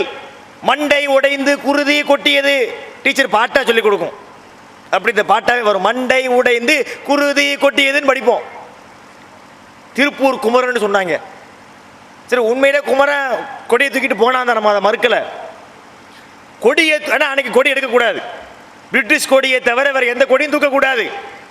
கொடியை தூக்கிட்டு போனான்னு சொன்னா 1 வருஷ கடுங்காவல் தண்டனை கொடுப்பார்கள். அந்த வெள்ளைக்காரனுடைய அந்த சட்டத்தை மதிக்காமல் கொடியை தூக்கிட்டு போனவங்க மொத்தம் 8 பேருங்க. நல்லா கவனிக்கணும். இந்திய கொடியை தூக்கக்கூடாது என்று வெள்ளைக்காரன் சொன்ன போது 8 பேர் தூக்குறாங்க. பேரை படிக்கிறேன் பாருங்க. அப்துல் லத்தீப் மெட்ராஸ்காரர், அக்பர் அலி மெட்ராஸ்காரர், மைதீன் கான் திண்டுக்கல்காரர், அப்துல் லத்தீப் ஒரு ஆளு, அப்துல் ரஹீம் ஒரு ஆளு, வாவு சாஹிப் மதுரைக்காரரு, ஷேக் பாபா சாஹிப் அவர் மெட்ராஸ்காரரு. இந்த 7 பேர்கள் முஸ்லிம்கள். பிளேஸ் 8வதா திருப்பூர் குமரன். நல்லா கவனிக்கணும். இவ்வளவு பேர் அப்துல் லத்தீஃப், அக்பர் அலி, மைதீன் கான், அப்துல் லத்தீஃப், அப்துல் ரஹீம், பாபு சாஹிப், ஷேக் பாபா சாஹிப் கூட திருப்பூர் குமரன் 8 பேர் போயிருக்கும் போது 7 முஸ்லிம்களை நகட்டி விட்டுவிட்டு திருப்பூர் குமரன் கொடியை தூக்கிட்டு கொண்டாந்துட்டாங்க. அட பாவிகளா, ஒரு வரலாற்றை இப்படியா மறைப்பீர்கள்? அவன் ஒருத்தனை விட்டுருந்தா கூட பரவாயில்லை, 7 முஸ்லிம்கள் பங்கெடுத்தாங்க என்பது பார்க்கலாம். 7 முஸ்லிம்களை தள்ளி விட்டுவிட்டு அவன் ஒருத்தனை மட்டும் கொண்டாந்து காட்டுறாங்களே. அப்ப தெரிகிறது இந்த நாடு நம்மை விரோதியாக பார்க்கிறது. மக்கள் தங்கமா இருக்கலாம், ஆளும் வர்க்கம், சில உயர்ந்த மட்டத்தில் இருக்கக்கூடிய அதிகாரிகள், பெரிய பெரிய அதிகாரிகள், பெரிய பெரிய ராஜாக்கள், பிரதமர்ல இருந்து பல பேர் முஸ்லிம்களை மேலேற விடக்கூடாது என்பதற்காக கங்கணம் கட்டி செயல்படுறாங்களோ அப்படிதான் செயல்பட்டு இருக்கிறாங்க. 7 பேர் நாட்டி விட்டு ஒரு ஆளை கொண்டாடுறாங்க. முஸ்லிம்களுடைய வரலாறு மறைக்கப்பட்டிருக்கிறது. இந்திய விடுதலை போராட்டத்தில் முஸ்லிம்களுடைய மிக முக்கியமான தியாகம் கேரளத்து மாப்பிள்ளா முஸ்லிம்களின் தியாகம். பேரே தான் பலர் கேள்விப்படும். மாப்பிள்ளா முஸ்லிம்களா? அது யாருங்க மாப்பிள்ளா முஸ்லிம்கள்? திருவூர் என்ற பகுதியிலே வாழ்ந்த மக்கள். கேரளா திருவூர்னு ஒரு ஏரியா இருக்கு.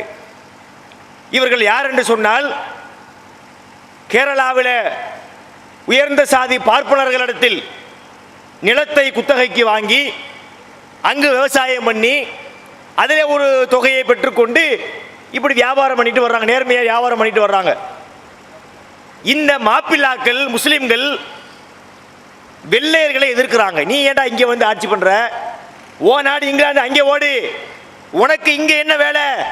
பொருளை விற்க வித்துட்டு போ, ஆட்சிக்கெல்லாம் வரக்கூடாது என்று தொந்தரவு செய்து வந்தார்கள். வெள்ளைக்காரன் பார்த்தான், இவங்க சோறு தின்னா தானே பேசுவாங்க. இந்த மாப்பிள்ளாக்கள் பேசுறாங்கன்னா சோறு திங்கிறதுனால பேசுறான், சோத்த நிப்பாட்டணும் முதல்ல அப்படின்னு சொல்லி அந்த கேரளாவுடைய நம்பூதிரிமார்கள் அவர்கள்ட்ட போய் பல கவர்ச்சிகரமான திட்டங்களை சொல்லி, நீ கமிஷனை குறைச்சு கொடு, நீங்க இவ்வளவு ஏன் கொடுக்குற என்று சொல்லி தூண்டிவிட்டு இவர்களுக்கு வருகின்ற அந்த வருவாயை பெருமளவுக்கு குறைத்தார்கள். பிள்ளையெல்லாம் பட்டினியிலே வாடுது. இதை பார்த்து இந்த கூட்டம் பணிந்து வரும் என்று அவர்கள் பகல் கனவு கண்டார்கள். ஆனால் உண்டானது என்ன? பள்ளி வாசல்களிலே பிரச்சாரங்கள் பறக்கிறது. வெள்ளையனை கண்டு அடிச்சு வெட்டு, வெள்ளையனை பார்த்தால் விடாத. பல பேர் களத்துக்கு போனார்கள். காவல் நிலையங்களை சூறையாடினார்கள். ஒரு வெள்ளைக்காரனை கண்ணில் பார்த்து அவனுக்கு நாயடி பேயடி விழுகும், ஏன்டா இங்கே வர்ற என்று சொல்லி. கடைசியிலே வெள்ளையர்களுக்கு எதிராக கடுமையான ஒரு போரை அவர்கள் சந்தித்தார்கள், ஒரு களத்தை சந்தித்தார்கள்.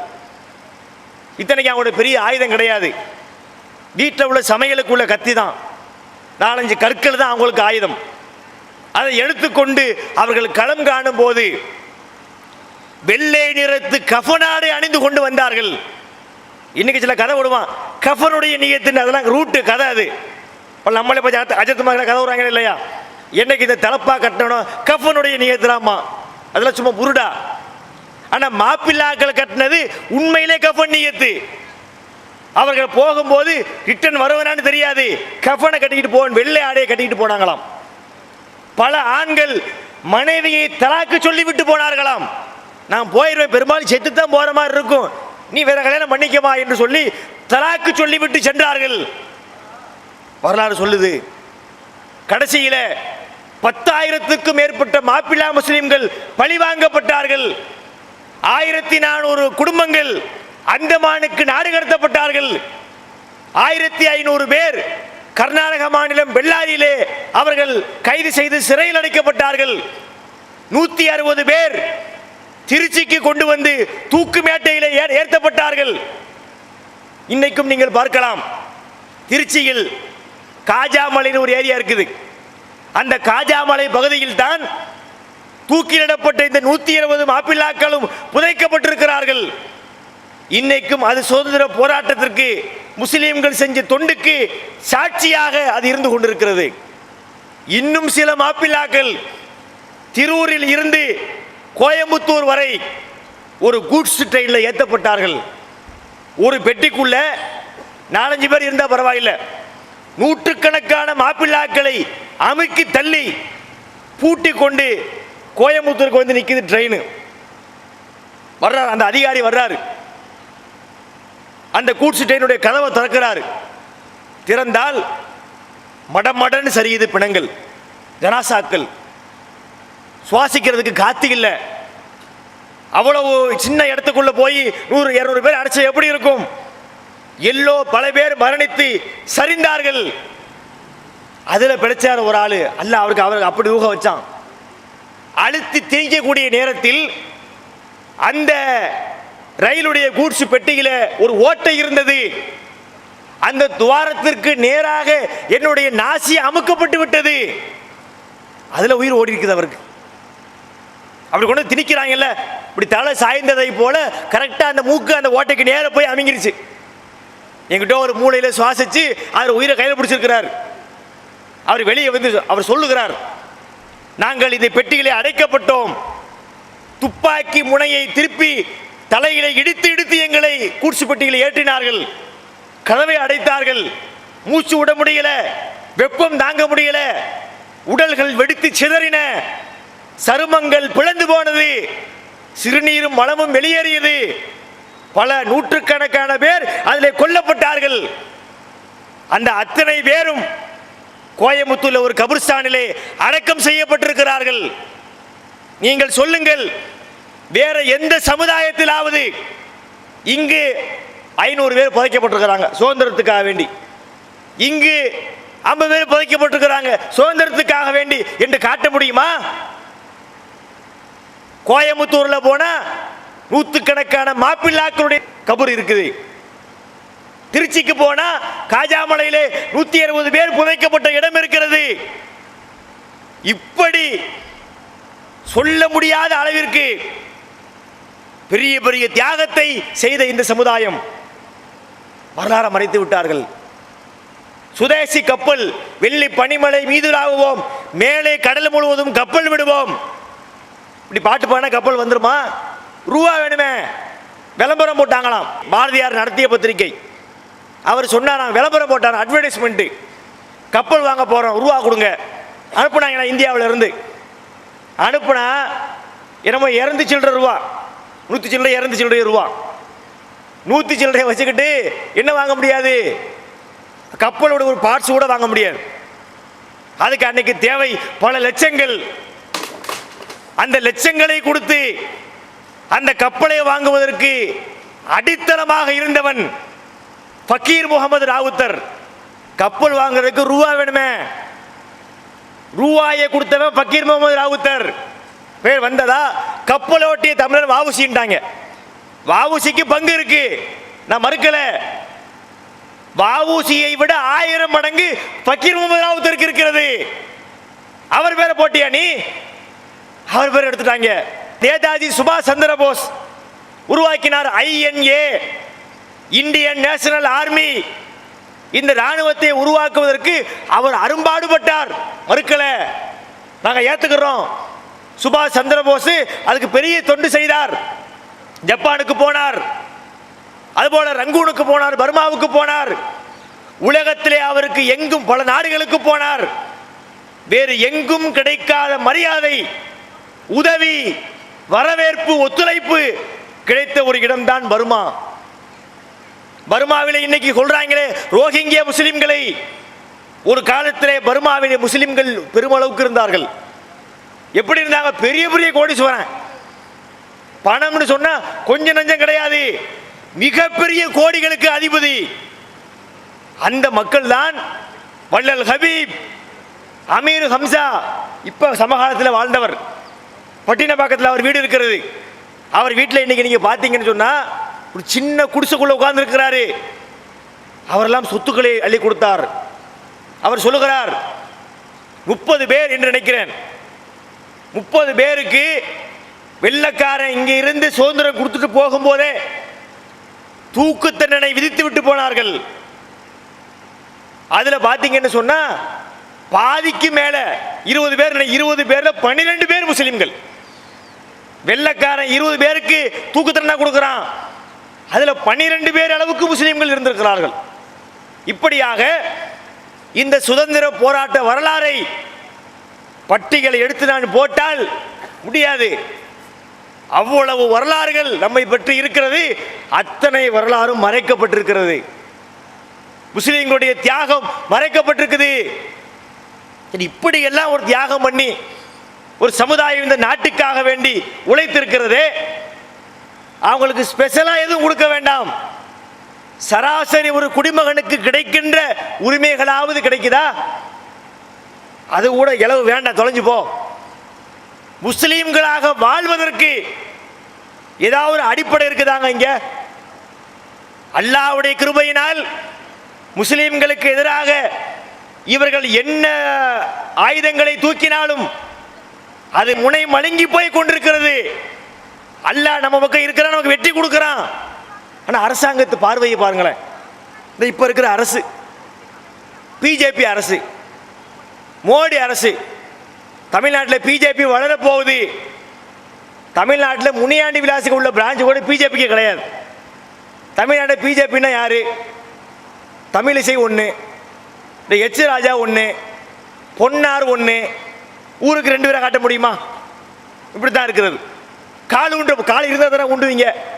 தமிழகத்தில் பிஜேபி கால் ஊன்ற போகிறது. இப்ப இவர்கள் ஆட்சிக்கு வந்ததில் இருந்து இவர்களுடைய ஒவ்வொரு பேச்சுக்களை நீங்க பாருங்களேன். டெய்லி பேப்பர் எடுங்க. முஸ்லிம்களுடைய உணர்வுகளை சீண்டி பார்க்காமல் ஏதாவது வருதா?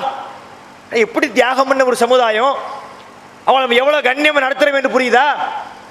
இவ்வளவு தியாகத்தையும் உழைப்பையும் பெற்றுக்கொண்டு இந்த சமுதாயத்தை நிம்மதியை கெடுக்கின்ற வேலையை பார்த்துக்கிட்டு இருக்கிறாங்க. மாட்டுக்கறி திங்கக்கூடாது, மாட்டுக்கறி வைத்திருந்தார் என்று சொல்லி முகமது அகலக் என்பவரை ஊப்பியில அடித்தே கொலை செய்தார்கள். முஸ்லிம்களுடைய நிலை இப்படி இருக்குது. இப்போ சமீபத்தில் ராஜஸ்தான் மாநிலத்தில் ஒரு ஆளை உயிரோடு மண்ணெண்ணெய் ஊற்றி எரிக்கிறான், பெட்ரோல் ஊற்றி எரிக்கிறான், அடிக்கிறான். அடிச்சதும் இல்லாம ஊற்றி எரிக்கிறான். அதை வீடியோ எடுத்து போடுகிறான். இதை பார்த்து கொண்டு ஒரு வெக்கங்கெட்ட அரசு இருக்கிறத, பெரிய பெரிய குற்ற பின்னணியிலே உள்ளே போகக்கூடியவர்கள் நிரூபிக்கப்படவில்லை, வெளியே விடுறாங்க, வெளியிலே வருகிறார்கள். அப்ப இந்த அரசாங்கம் செய்யக்கூடிய ஒவ்வொரு வேலையும் பாருங்க, முஸ்லிம்களுக்கு எதிரான வேலை. முத்தலாக்கு பிரச்சனை, முத்தலாக்கு என்று சொல்லி தலாக்கு தலாக்கு தலாக்கு என்று சொல்லுவது பெண்கள் பாதிக்கப்படுறாங்க. முத்தலாக்க நம்ம ஆதரிக்கல. நம்முடைய ஜமாத்துடைய நிலைப்பாடு என்ன? இஸ்லாத்துடைய நிலைப்பாடு தலாக் என்பது ஒரு முறை தான் சொல்ல வேண்டும். எத்தனை முறை சொன்னாலும் அது ஒன்றாகத்தான் எடுத்துக்கொள்ளப்படும். ஆனால் இவர்கள் கொண்டு போற பார்வையை நீங்க பார்க்கணும். இஸ்லாமிய பெண்கள் கண்ணீர் வடிக்கிறார்கள். அவங்க கண்ணீரை நான் துடைக்க போகிறேன் சொல்றது யாரு? மோடி. பொண்டாட்டி தெருவில் நிற்கிறான், கண்ணியை போய் தொட முதல்ல. யாரு? யசோதா என்ற ஒரு பெண் மோடினால கல்யாணம் பண்ணி வாழ்க்கை கிடைக்காம ஏதோ ஒரு மூலையிலே வாழ்ந்து கொண்டிருக்கிறார். அங்கே வேற கல்யாணம் பண்றதுக்கு நிறைய சட்டங்கள்லாம் இருக்கிறது. அந்த மனைவியினுடைய கண்ணீரை துடைக்க முடியாத ஒரு மனிதர் நம்ம கண்ணீரை துடைக்க போறாராம். ஒபாமா ஒரு இந்தியாவுக்கு வந்தார் மனைவியை கூட்டிக்கிட்டு. உடனே இவர் ஒபாமா பொண்டாட்டிக்கு ஒரு பட்டுச்சீலை கொண்டே கொடுக்குறாரு. அவ 1/2 மீட்டர் துணியில் 5 டிரெஸ் தச்சு போட்டுக்குருவான். அந்த நாடு அப்படித்தானே. ஒவ்வொரு மனைவிக்கு ஏதாவது கொடுத்தாரா? ஒன்றும் கொடுக்கல. பாகிஸ்தானுக்கு போறாரு, நவாஸ் ஷெரீப் அவங்க அம்மாவை கொண்டே சேரியை கொடுக்குறாரு. ஊரில் உள்ளவனுக்கு பூரா கொடுக்குறாரு. பொண்டாட்டிக்கு கொடுப்பா முதல்ல, வழியை காணாம். அவ தெருவில் நிற்கிற அந்த பெண்ணு. அப்ப இவர் என்ன செய்ய போறாராம்? முஸ்லிம்களுடைய கண்ணீரை, பெண்களுடைய கண்ணீரை துடைக்க போகிறேன். அப்ப என்ன சொல்ல வர்றாருன்னு சொன்னா, இஸ்லாமிய சமூகம் வந்து பெண்களை அடிமைப்படுத்துது. அதை பார்க்கிறோம். முஸ்லிம்களை வந்து அப்படி கசைக்கு புளிகிறது, காயப்படுத்தி பார்ப்பது, அதிலே சமீபத்தில் நடந்த ஒரு விஷயம், வைரமுத்து என்கின்ற ஒரு கவிஞர், சினிமாக்கெல்லாம் பாட்டு எழுதுற ஆளு, அவர் ஒருத்தர் பேசுறாரு, ஆண்டாளை பத்தி பேசிட்டாராம். அதுல ஆண்டாளை பத்தி நீ எழுதிவிட்டாய், அவனை இவனை அந்த மகனை இந்த மகனை என்று ஒரு விஷ கிருமி ஒன்று இருக்கு. இப்ப தேசிய செயலாளர்னு சொல்லி புத்தி சுவாதீனமாக குவாலிஃபிகேஷனாக இருக்கணும். முதல்ல நீ அரசியல் பண்ணுறதுக்கு பார்த்தீங்கன்னு சொன்னால் ஒரு படிப்பு இருக்கணும், ஒரு ஆளுமை இருக்கணும், அப்படிலாம் இருந்தது. இப்போ ஒன்றும் தேவையில்லை, பைத்தியமாக இருந்தாலும் சரி நீ அரசியலுக்கு வரலாம். உதாரணம் ஹெச் ராஜா தான். என்னது என்ன பேசுகிறோம்னே தெரியல, இப்படி வேலை கொண்டா வச்சுருக்காங்க. அவர் பல கூட்டங்களில் பங்கேற்கிறார், உலகமே பார்த்துக்கிட்டு இருக்கிறாங்க. மீடியாக்களில் சன் நியூஸில் ஒரு விவாத நிகழ்ச்சி, அதில் முகமது அலி ஜின்னா பற்றி பேசுகிறாரு. முகமது அலி ஜின்னாவே சொல்லுவார் காந்தி ஹிந்து லீடர்னு, அப்படி பேச்சு போகுது. போய்கிட்டு இருக்கும்போது கூட விவாதம் பண்ணுற இன்னொரு ஆள் அதை மேற்கோள் காட்டி பேசுகிறாரு. நீங்கள் எச் ராஜா அவர்களே, நீங்கள் ஜின்னாவை பற்றி சொன்னீங்களே, ஜின்னாவை பற்றி நான் சொல்லலாங்கிறேன், இப்போ தானங்க சொன்னீங்க, இல்லைங்கிறேன். என்னடா இப்படி? ஒரு வருஷத்துக்கு முன்னாடி சொன்னது, ஒரு 2 வருஷத்துக்கு முன்னாடி சொன்னதா மறந்துருச்சுங்க, ஞாபகம் இல்லாமல் சொல்லலாம். அப்போ சொன்னது. அந்த விவாதத்தில் கூட இருக்கிற ஆளுக பூரா சொல்லுது, எங்க சொன்னீங்க, சொல்லலாங்கிறேன். பக்கத்தில் ஒரு அம்மா உட்காந்துருக்கு, தீக்கா நினைக்கிறேன் அந்த அம்மா, அந்த அம்மா சொல்லுது இல்லைங்கிறேன். என்னடா இப்படி ஒரு சைக்கோவா? ஒரு புத்தி சுவாதீனமாவது உள்ள ஆளை கொண்டு போட மாட்டாங்களா? சரி தொலைஞ்சு போட்டு, அது அவங்க விவகாரம். வைரமுத்து எழுதிட்டாராம், ஆண்டாளை பற்றி பேசிட்டாராம். வைரமுத்துவை போட்டு கிழிக்கிறார், நமக்கு பிரச்சனை இல்லை, அதை வைரமுத்து பார்த்து கொள்வார். சினிமா ஆட்கள்லாம் அவர் ஆதரவாக குரல் கொடுக்குறாங்க, அது அங்கு உள்ள விவகாரம். டிஎன்டிஜேவுக்கு முஸ்லிம்களுக்கு அதில் எந்த தலையீடும் கிடையாது. இவன் என்ன செய்யறான் இந்த ஹெச் ராஜா? பேசிக்கிட்டு போய்கிட்டே இருக்கும்போது நீ முகமது நபியை பற்றி எழுதுவியா, முகமது நபியுடைய 9 மனைவியை பற்றி எழுதுவியா? இது தேவையில்லாத வேலை. இது என்னது? கொளுத்தி போடுற வேலை. அமைதியாக அண்ணன் தம்பியாக நம்ம வாழ்ந்துகிட்டு இருக்கிறோம், அண்ணன் தம்பியாக நம்ம வாழ்ந்து கொண்டு இருக்கிறோமே, எப்படிப்பட்ட ஒரு பாசத்தில் வாழ்றோம். அவங்க வேறு மதத்தில் இருந்தாலும் வியாபார தொடர்பு இருக்கிறது, வீடு கொடுக்கிறோம், அவங்க நமக்கு வீடு தர்றாங்க. நமது வீட்டிலே ரம்ஜான் அன்னைக்கு கொதிக்கின்ற பிரியாணி அது நமக்கு உள்ளதில்லை, நமது பக்கத்து வீட்டில் இருக்கக்கூடிய மாற்று மத நண்பர்களுக்கு உள்ளது. இப்படி எல்லாம் ஒரு பாசமாக நம்ம வாழ்ந்துகிட்டு இருக்கிறோமே அண்ணன் தம்பியாக. இந்த பிரிவினையை உடைச்சு இதை உருவாக்கி அதிலே ஒரு ஆதாயம் தேடுவதற்காக ஒரு தடித்தனமான வார்த்தையை இந்த ஆள் பேசுறார். பேசினால் ஒரு அரசாங்கம் கண்டிக்கணுமா இல்லையா? நீ ஏன் அப்படி பேசுற, நாங்கள் வருத்தம் தெரிவிக்கிறோம், அவர் பேசுறது தப்பு அப்படின்னு சொல்லணுமா இல்லையா? சொல்ல மாட்டாங்க. அப்ப என்னது? முஸ்லிம்களை பற்றி யார் வேணாலும் பேசலாம், என்ன வேணாலும் பேசலாம், நாங்க கேட்க மாட்டோம். ஜாகிர் நாயக்கன் ஒரு ஆள் இருக்கிறார், அவர் இந்த பிரச்சாரம் பண்ணிக்கிட்டு இருக்கிறாரு. நமக்கு அவருக்கு அந்த கருத்து வேறுபாடுலாம் இருக்குது. அவர் என்ன பண்றாரு? ஒரு அங்கே உள்ள ஒரு பொம்பளை பிஜேபியினுடைய பொறுப்பில் இருக்கிறான், ஜாகிர் நாயக்குடைய தலையை கொண்டு வந்தா 1 கோடி பரிசுனா. நம்ம சொன்னோம் அவர் மசூரை கொண்டு வந்து நான் தருவேன் 1 கோடி பரிசு பதிலடிக்காக வேண்டி. அப்ப என்ன பேசுகிறார்கள்? முஸ்லிம்களுடைய உணர்வுகளை சீண்டி பார்த்து அவர்கள் அதிலே குளிர் காய்ந்து கொண்டிருக்கிறார்கள். இவர்கள் நினைக்கிறார்கள் இந்த பேச்சாளர் வளரன்னு சொல்லி ஒரு கெட்ட முன்மாறி உருவாகி இருக்குதுங்க உலகத்தில். குறிப்பாக சமூக வலைதளங்களில் ஒரு கெட்ட முன்மாறி உருவாகி இருக்குது. என்ன தெரியுமா? நல்லதோ கெட்டதோ நம்மளை பற்றி மக்கள் பேசணும். ஒரு ஆள் ஒரு கருத்து போடுறான், அவனை பற்றி 10,000 கமெண்ட் வருதுன்னு வச்சுக்கிறோமே. உதாரணத்துக்கு 10,000 கமெண்ட் வருது. அந்த 10,000 கமெண்ட்ல 9,000 கமெண்ட் இவனை கழுதி ஊத்தினாலும் சரி, நீலாம் மனுஷனாடா, நாய் பயில அந்த பையன் திட்டி இருப்பான். இவனுக்கு என்ன? திட்டிட்டு போகட்டும். என்னைய பற்றி பேசினாங்களா இல்லையா? என்னடா பேசுனா? உன்னை பற்றி கழுவி ஊத்தி இருக்கிறான்டா, கெட்டவன் இருக்கிறான்டா, அது பேசாத. என்னைய பற்றி மக்கள் 1000 10,000 பேர் பேசி இருக்கிற அது பெரும் கொள்றாங்க. அப்ப அந்த மாதிரியான ஒரு குரூப்பானு தெரியல.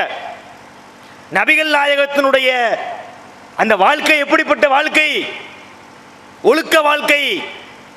தசரதனுக்கு 60,000 பொண்டாட்டி 20,000 பொண்டாட்டின்னு சொல்றாங்களே கதை, அது போன்ற வாழ்க்கை அல்ல.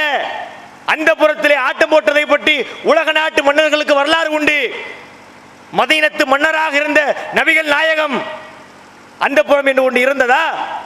மா மசத்து எதுகு எதம்ராத்தின் கத்து, நபியினுடைய கை எந்த அந்நிய பெண்ணின் மீதும் பட்டது கூட கிடையாது.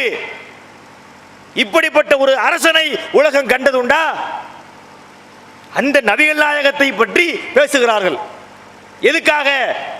முஸ்லிம்கள் உணர்வை சீண்டி பார்க்கிறதுக்கு, முஸ்லிம்களை அட்டாக் பண்ணி என்ன நடக்குது என்று பார்ப்போம்.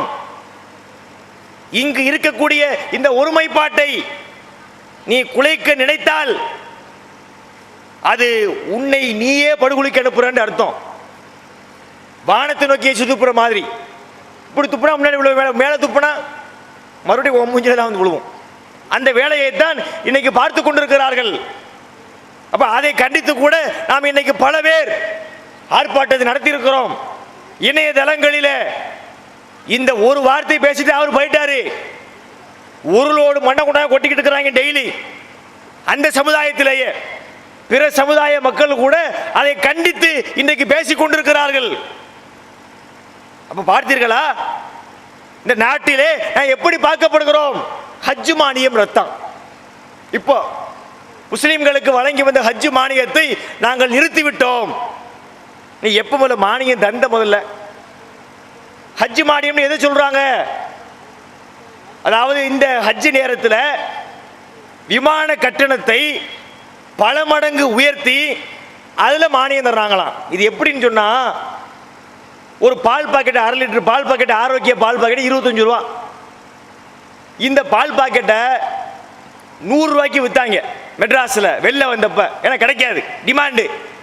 அந்த டிமாண்டை பயன்படுத்தி 100 ரூபாய்க்கு 200 ரூபாய்க்குலாம் வித்தாங்க. ஒருத்தன் 25 ரூபா பால் பாக்கெட்டு, இந்த பால் பாக்கெட்டுக்குள்ள 200 ரூபா, உனக்காக 20 ரூபா கழிச்சு 180 ரூபாய்க்குன்னு தர்றான். காரி துப்ப மாட்டீங்க மூஞ்சியில, அயோக்கிய பையில என்னடா பேசுறேன்னு கேட்போம். இதைத்தான் மத்திய அரசாங்கம் பண்றாங்க, மானியம் வருஷம் வருஷம் பண்றாங்க. ஒரு சவுதி அரேபியாவுக்கு போயிட்டு வர்றதுக்கு எவ்வளோங்க ஃப்ளைட்டு சார்ஜு? நம்ம இங்கே உள்ள வெளிநாடு தொடர்புலாம் இருக்கிறது 20 15 இருக்கும். இந்த ஹஜ் நேரத்தில் லட்சக்கணக்கில் அந்த விலையை உயர்த்தி அதை மானியமாக தர்றாங்களாம். சரி, நீ தரக்கூடிய ஃப்ளைட்டு என்ன அப்படிப்பட்ட ஃப்ளைட்டா? ஏர் இந்தியா ஃப்ளைட்டு, மனுஷன் போவானா அதில்? இந்த ஏர் இந்தியா ஃப்ளைட்டில் நம்ம மக்கள் ஹஜ் தர வேறு எதுக்குமே போகிறது கிடையாது. உண்மைக்கு தான் சொல்கிறேன். எங்கேயாவது ஏர் இந்தியாவில் இருக்குதுங்க, தயவு செஞ்சு போட்டுறாதீங்க. நான் உசுரோட வாழ ஆசைப்படுறேன். ஏன் அவ்வளவு மட்டமான ஒரு கேவலப்பட்ட சர்வீஸ் உலகத்திலேயே ஆக கலிசட குப்பலாரி எதுன்னு பார்த்தா ஏர் இந்தியா தான். எலி போர்டு தான் ஒருத்தர் எழுதியிருக்கிறான், ஹிந்து பேப்பர் வந்திருக்குது கொஞ்ச நாளைக்கு எடுத்து பாருங்க. உடைந்த கழிவறைகள், ஓடுகின்ற எலிகள் எழுதியிருக்கிறாங்க. அப்படி என்ன கேவலப்பட்ட ஒரு ஃப்ளைட் சர்வீஸ்னா அது ஏர் இந்தியா தான். அந்த ஏர் இந்தியாவுக்கு இத்தனை லட்சம் வாங்குறாங்க. வாங்கி அந்த அது ஓய்ந்து அது ஆல்ரெடி போய்கிட்டு இருக்குது. இன்னும் கொஞ்சம் நாளாக மூடிடுவாங்க நினைக்கிறேன். அப்படித்தான் போய்கிட்டு இருக்குது அது கண்டிஷன். இங்கே இருந்து பணத்தை வாங்கி அங்கேயே கொடுத்துட்டு மானியத்தை ரத்து பண்ணுறோம். உன் பிச்சை காசு எனக்கு தேவையில்லைங்கிறோம் நாங்கள். ஹஜ்ஜுக்காக வேண்டி நீ எங்களுக்காக நயா பைசா தர வேண்டியதில்லை. உன்னுடைய கரைபடிந்த கரங்களால் நீ தருகின்ற பணம் எங்களுக்கு தேவையும் இல்லை. விலைக்கே நாங்கள் பார்த்துக்கிறோம். பெர்மிட்டை மட்டும் கொடு. எங்களை மக்கள் இத்தனை பேர் ஆளை காட்டி விடு, கமிட்டியை வச்சு, ஹஜ் கமிட்டியை வச்சு நாங்கள் போய்க்கிறோம். நீ இனி மானியம் தரவும் வேண்டாம், ஒரு வெங்காயத்தை நகர்த்தவும் வேண்டாம், நாங்கள் பார்த்து கொள்கிறோம் சொல்றோம். அப்ப இப்படி தியாகம் செய்த இந்த முஸ்லிம் சமுதாயம் இன்னைக்கு பார்த்தால், முஸ்லிம் என்று சொன்னாலேயே அவர்கள் மீது பலவிதமான வன்முறைகளை கட்டவிழ்த்து விடுகின்ற வேலையை இந்த அரசாங்கம் பார்த்து கொண்டிருக்கிறது. இன்றைக்கு இவர்கள் கொடி கட்டி பறந்து கொண்டிருக்கிறார்கள். நமது கையிலே ஆட்சி இருக்கிறது, அல்லாஹ்வுடைய கையிலே அதற்கு மிஞ்சி ஆட்சி இருக்கிறது. நபிகள் நாயகம் ஸல்லல்லாஹு அலைஹி வஸல்லம் அவர்கள் அவங்கள்ட்ட ஒரு ஒட்டகம் இருந்தது, அலுபா என்று பெயர். அந்த அலுபா என்கிற ஒட்டகம் எப்போதும் ஜெயிக்கும். லா துஸ்பக், அதை யாராலும் ஜெயிக்க முடியாது. ஒரு நேரத்தில் ஒரு கிராமத்துக்கார ஆள் ஒருத்தர் வந்தார். அவர் ஒரு ஒட்டகத்தை கொண்டு வந்தார். இந்த அலுபா ஒட்டகத்தை தாண்டி அது முந்தி சென்றது. சஹாபாக்கெல்லாம் சங்கடப்பட்டாங்க, என்னடா இது, ரசூலுல்லாஹ்வுடைய ஒட்டகம் தோற்று போய் விட்டதே. அப்போது நபி சொன்னார்கள், ஹக்குன் அலல்லாஹி அல்லாஹ் இருத்தபிய ஷையும் மின துன்யா இல்லா வலஹா. இந்த உலகத்தில் உயர்கின்ற எந்த பொருளாக இருந்தாலும் அதை தாழச் செய்வதுதான் அல்லாஹ்வின் நியதி. இன்னைக்கு நாங்கள் மத்தியில் இருக்கிறோம், ஆட்சி பண்ணுகிறோம், பாடம் ரெடி ஆகிட்டு இருக்கோம், கட்டி வச்சிருக்கிறாங்க. இந்த எலெக்ஷன் முடிஞ்ச உடனே இந்த எலெக்ஷன் நியாயமாக நடந்தால் 10 கூட தர மாட்டாங்க. ஏன்னா அந்த அளவிற்கு மக்கள் கொந்தளிப்பில் இருக்கிறார்கள். அவங்க முஸ்லிம்களுக்கு மட்டும் துரோகம் இழைக்கல, ஒட்டுமொத்த இந்தியர்களுக்கே துரோகம், வியாபாரிகளுக்கு துரோகம். எந்த வியாபாரிக்கும் புரிந்து கொள்வார்கள். ரூபா நோட்டை ஒழிச்சாங்க, செல்லாது, 500 1000 செல்லாது. அதில் ஏற்பட்ட அந்த பாதிப்பு கண்கூடாக பார்க்கிறோம். வியாபாரிகள் சில பேர் அந்த நேரத்தில் புரியாமல் ஆதரித்தார்கள். இன்னைக்கு சொல்றாங்க, பாய் உண்மையிலேயே இந்த 500 ரூபாய் 1000 ரூபாய் ஒழிச்சது இருக்குதே, ரொம்ப கேவலப்பட்ட ஒரு வேலை. வியாபாரிகள் கண்ணீர் வடிக்கிறார்கள். ஜிஎஸ்டின்னு ஒரு வரி போட்டாரு, அது என்ன ஜிஎஸ்டி, அதுக்கு வேற விளக்கம் கொடுக்குறாங்க. அது வந்து என்ன, குட்ஸ் அண்ட் சர்வீஸ் டாக்ஸ் பேர் இருக்கு. நம்மளால புதுசாக விளக்கம் தர்றாங்க, கிவிங் ஸ்பெஷல் டென்ஷன். என்னது, சாவுங்கடா, இன்னும் கொஞ்சம் சாவுங்கடான்னு சொல்லி வேற போட்ட வரி, ஜிஎஸ்டின்னு வரி போட்டு அதுக்கு பார்த்தீங்கன்னு வைங்க, அந்த வரி இந்த வரி போட்டு சாவடிச்சு சவக்குழிக்கு போற வரைக்கும் விட மாட்டாங்க. அட்டைப்பூச்சின்னு ஒரு பூச்சி இருக்கு, உடம்புல ஒட்டிக்கிச்சுன்னு வைங்க, ரத்தத்தை பூரா குடிச்சிட்டு தான் விடும். அந்த மாதிரி இவங்க முஸ்லிம்களை மட்டுமல்ல, வியாபாரிகள், ஏழைகள், பாமர மக்கள், தலித்துகள் எல்லோருடைய ரத்தத்தை உறிஞ்சக்கூடிய வேலையை இந்த அரசாங்கம் செய்து கொண்டிருக்கிறது. இதை மக்கள் கண்கூடாக பார்த்து கொண்டிருக்கிறார்கள், தேர்தலுக்காக காத்திருக்கிறார்கள். பார்த்தா இன்னைக்கு எல்லாமே இடிஎம், என்ன எலக்ட்ரானிக் இவிஎம்மா, எலக்ட்ரானிக் ஓட்டிங் மிஷின். என்ன இந்த காலத்தில் வந்து இதெல்லாம் சரியா வருமா? அமெரிக்கா போன்ற வளர்ந்த நாடுகளில் கூட குத்திக்கிட்டு இருக்கிறாங்க இன்னும். ஏன்? அதில் தான் ஏமாற்ற முடியாது. இது என்னது, இங்கே அவங்க அங்கே விழுகும். உங்கள் வீட்டு லேப்டாப்பை நான் ஆப்ரேட் பண்ண முடியும், எங்கள் வீட்டில் உள்ள ஃபோனை நீங்கள் ஆப்ரேட் பண்ண முடியும். அதுக்கெல்லாம் தொழில்நுட்பங்கள் இருக்கிறது. இப்படிப்பட்ட காலத்தில் வந்து இதை இவங்க செய்கிறாங்கன்னா கண்டிப்பாக அதில் ஃப்ராட் இருக்கிறது.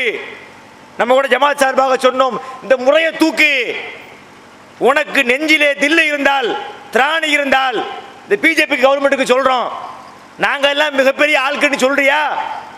ஒத்துக்கிறோம். எப்போ ஒத்துக்கிறோம்? இவிஎம் இந்த ஓட்டிங் மிஷின் தூக்கி வச்சுட்டு பழைய முறைக்கு வா. தாமரையை கண்டா காரி துப்புவான்.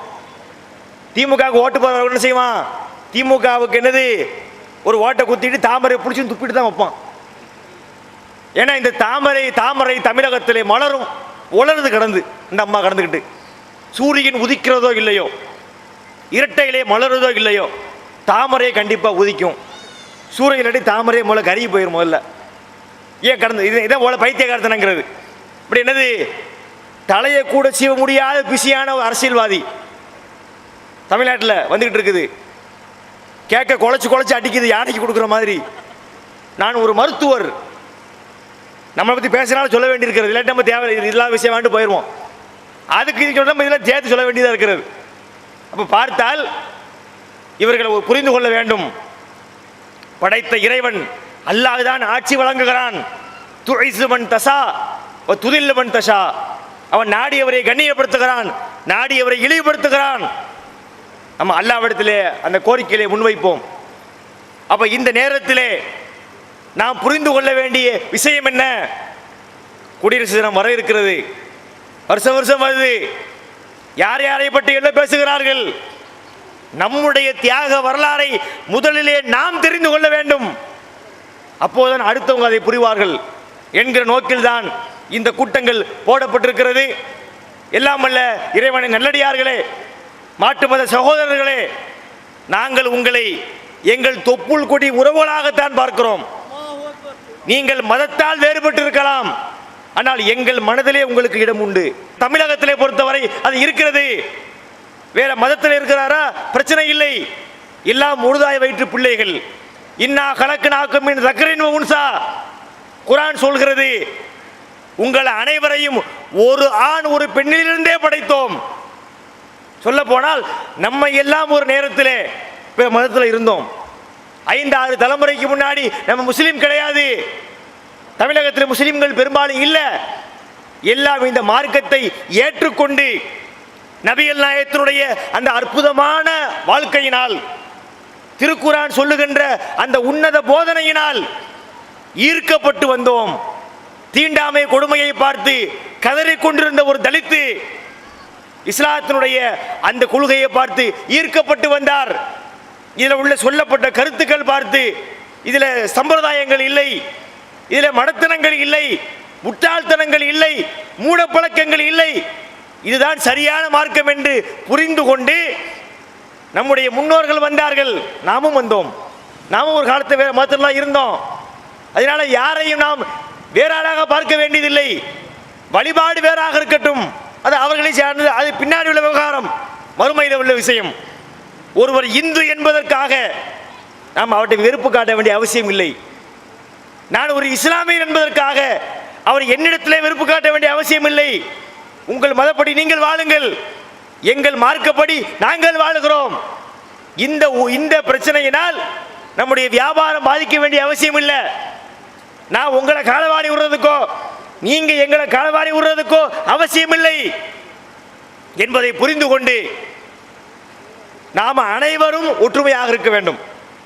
இந்து நண்பர்களுக்கு சொல்லுகிறோம், இன்றைக்கு ஒரு கூட்டம் மத்தியிலே ஆட்சி செய்யக்கூடிய போலி இந்து மத கூட்டம் இந்து மதத்தினுடைய பெயரை தவறாக பயன்படுத்தி அப்பாவி இந்துக்களை உணர்ச்சிகளை தூண்டிவிட்டு அவர்கள் அவங்களுடைய வாழ்க்கையவே கப்பலேற்றிக் கொண்டிருக்கிறார்கள். நீங்கள் புரிந்து கொள்ளுங்கள், இவர்கள் முஸ்லிம்களுக்கு மட்டுமல்ல உங்களுக்கும் விரோதிகளாக இருக்கிறார்கள். நாட்டினுடைய ஒருமைப்பாட்டை சீர்குலைத்துக் கொண்டிருக்கிறார்கள். இந்த பொருளாதாரத்தை சுரண்டி கொண்டிருக்கிறார்கள். அப்ப அந்த பிஜேபியை, இந்த காவி கும்பலை எதிர்க்கக்கூடிய அந்த பேரணியிலே நாம் எல்லாம் ஓரணியாக இருக்கிறோம். இப்ப சேர்ந்துதான் எதிர்க்க வேண்டியிருக்கிறது என்பதை புரிந்து கொண்டு எத்தனை தடைகள் வந்தாலும், எத்தனை கெட்ட சக்திகள் வந்தாலும் நாம் அண்ணன் தம்பி என்பதை பிரிக்க முடியாது என்பதை சொல்லிக்கொண்டு, இந்த முஸ்லிம்கள் செய்த தியாகம் மிகப்பெரிய தியாகம். அந்த தியாகத்தை நீங்கள் புரிந்து கொள்ள வேண்டும் என்ற நோக்கத்திற்காகத்தான் இந்த கூட்டம் போடப்பட்டது. முஸ்லீம்கள் தியாகம் பண்ணாங்கன்றக்காக வேண்டி வேற ஒருத்தர் பண்ணல நம்ம சொல்ல வரல, எல்லாம் பண்ணியிருக்கிறாங்க. ஆனால் முஸ்லீம்களுடைய உழைப்பு ஜாஸ்தியாக இருக்கிறது, அதை திட்டமிட்டு மறைச்சிருக்கிறாங்க. அதனால தான் தனியாக போட்டு பேசுறதுக்காக நம்ம இப்படி பேசிட்டு இருக்கிறோம். எனவே இனி வரும் காலங்களில் நாம் அண்ணன் தம்பிகளாக இன்றைக்கு நம்முடைய உறவுகளை தொடருவோம்.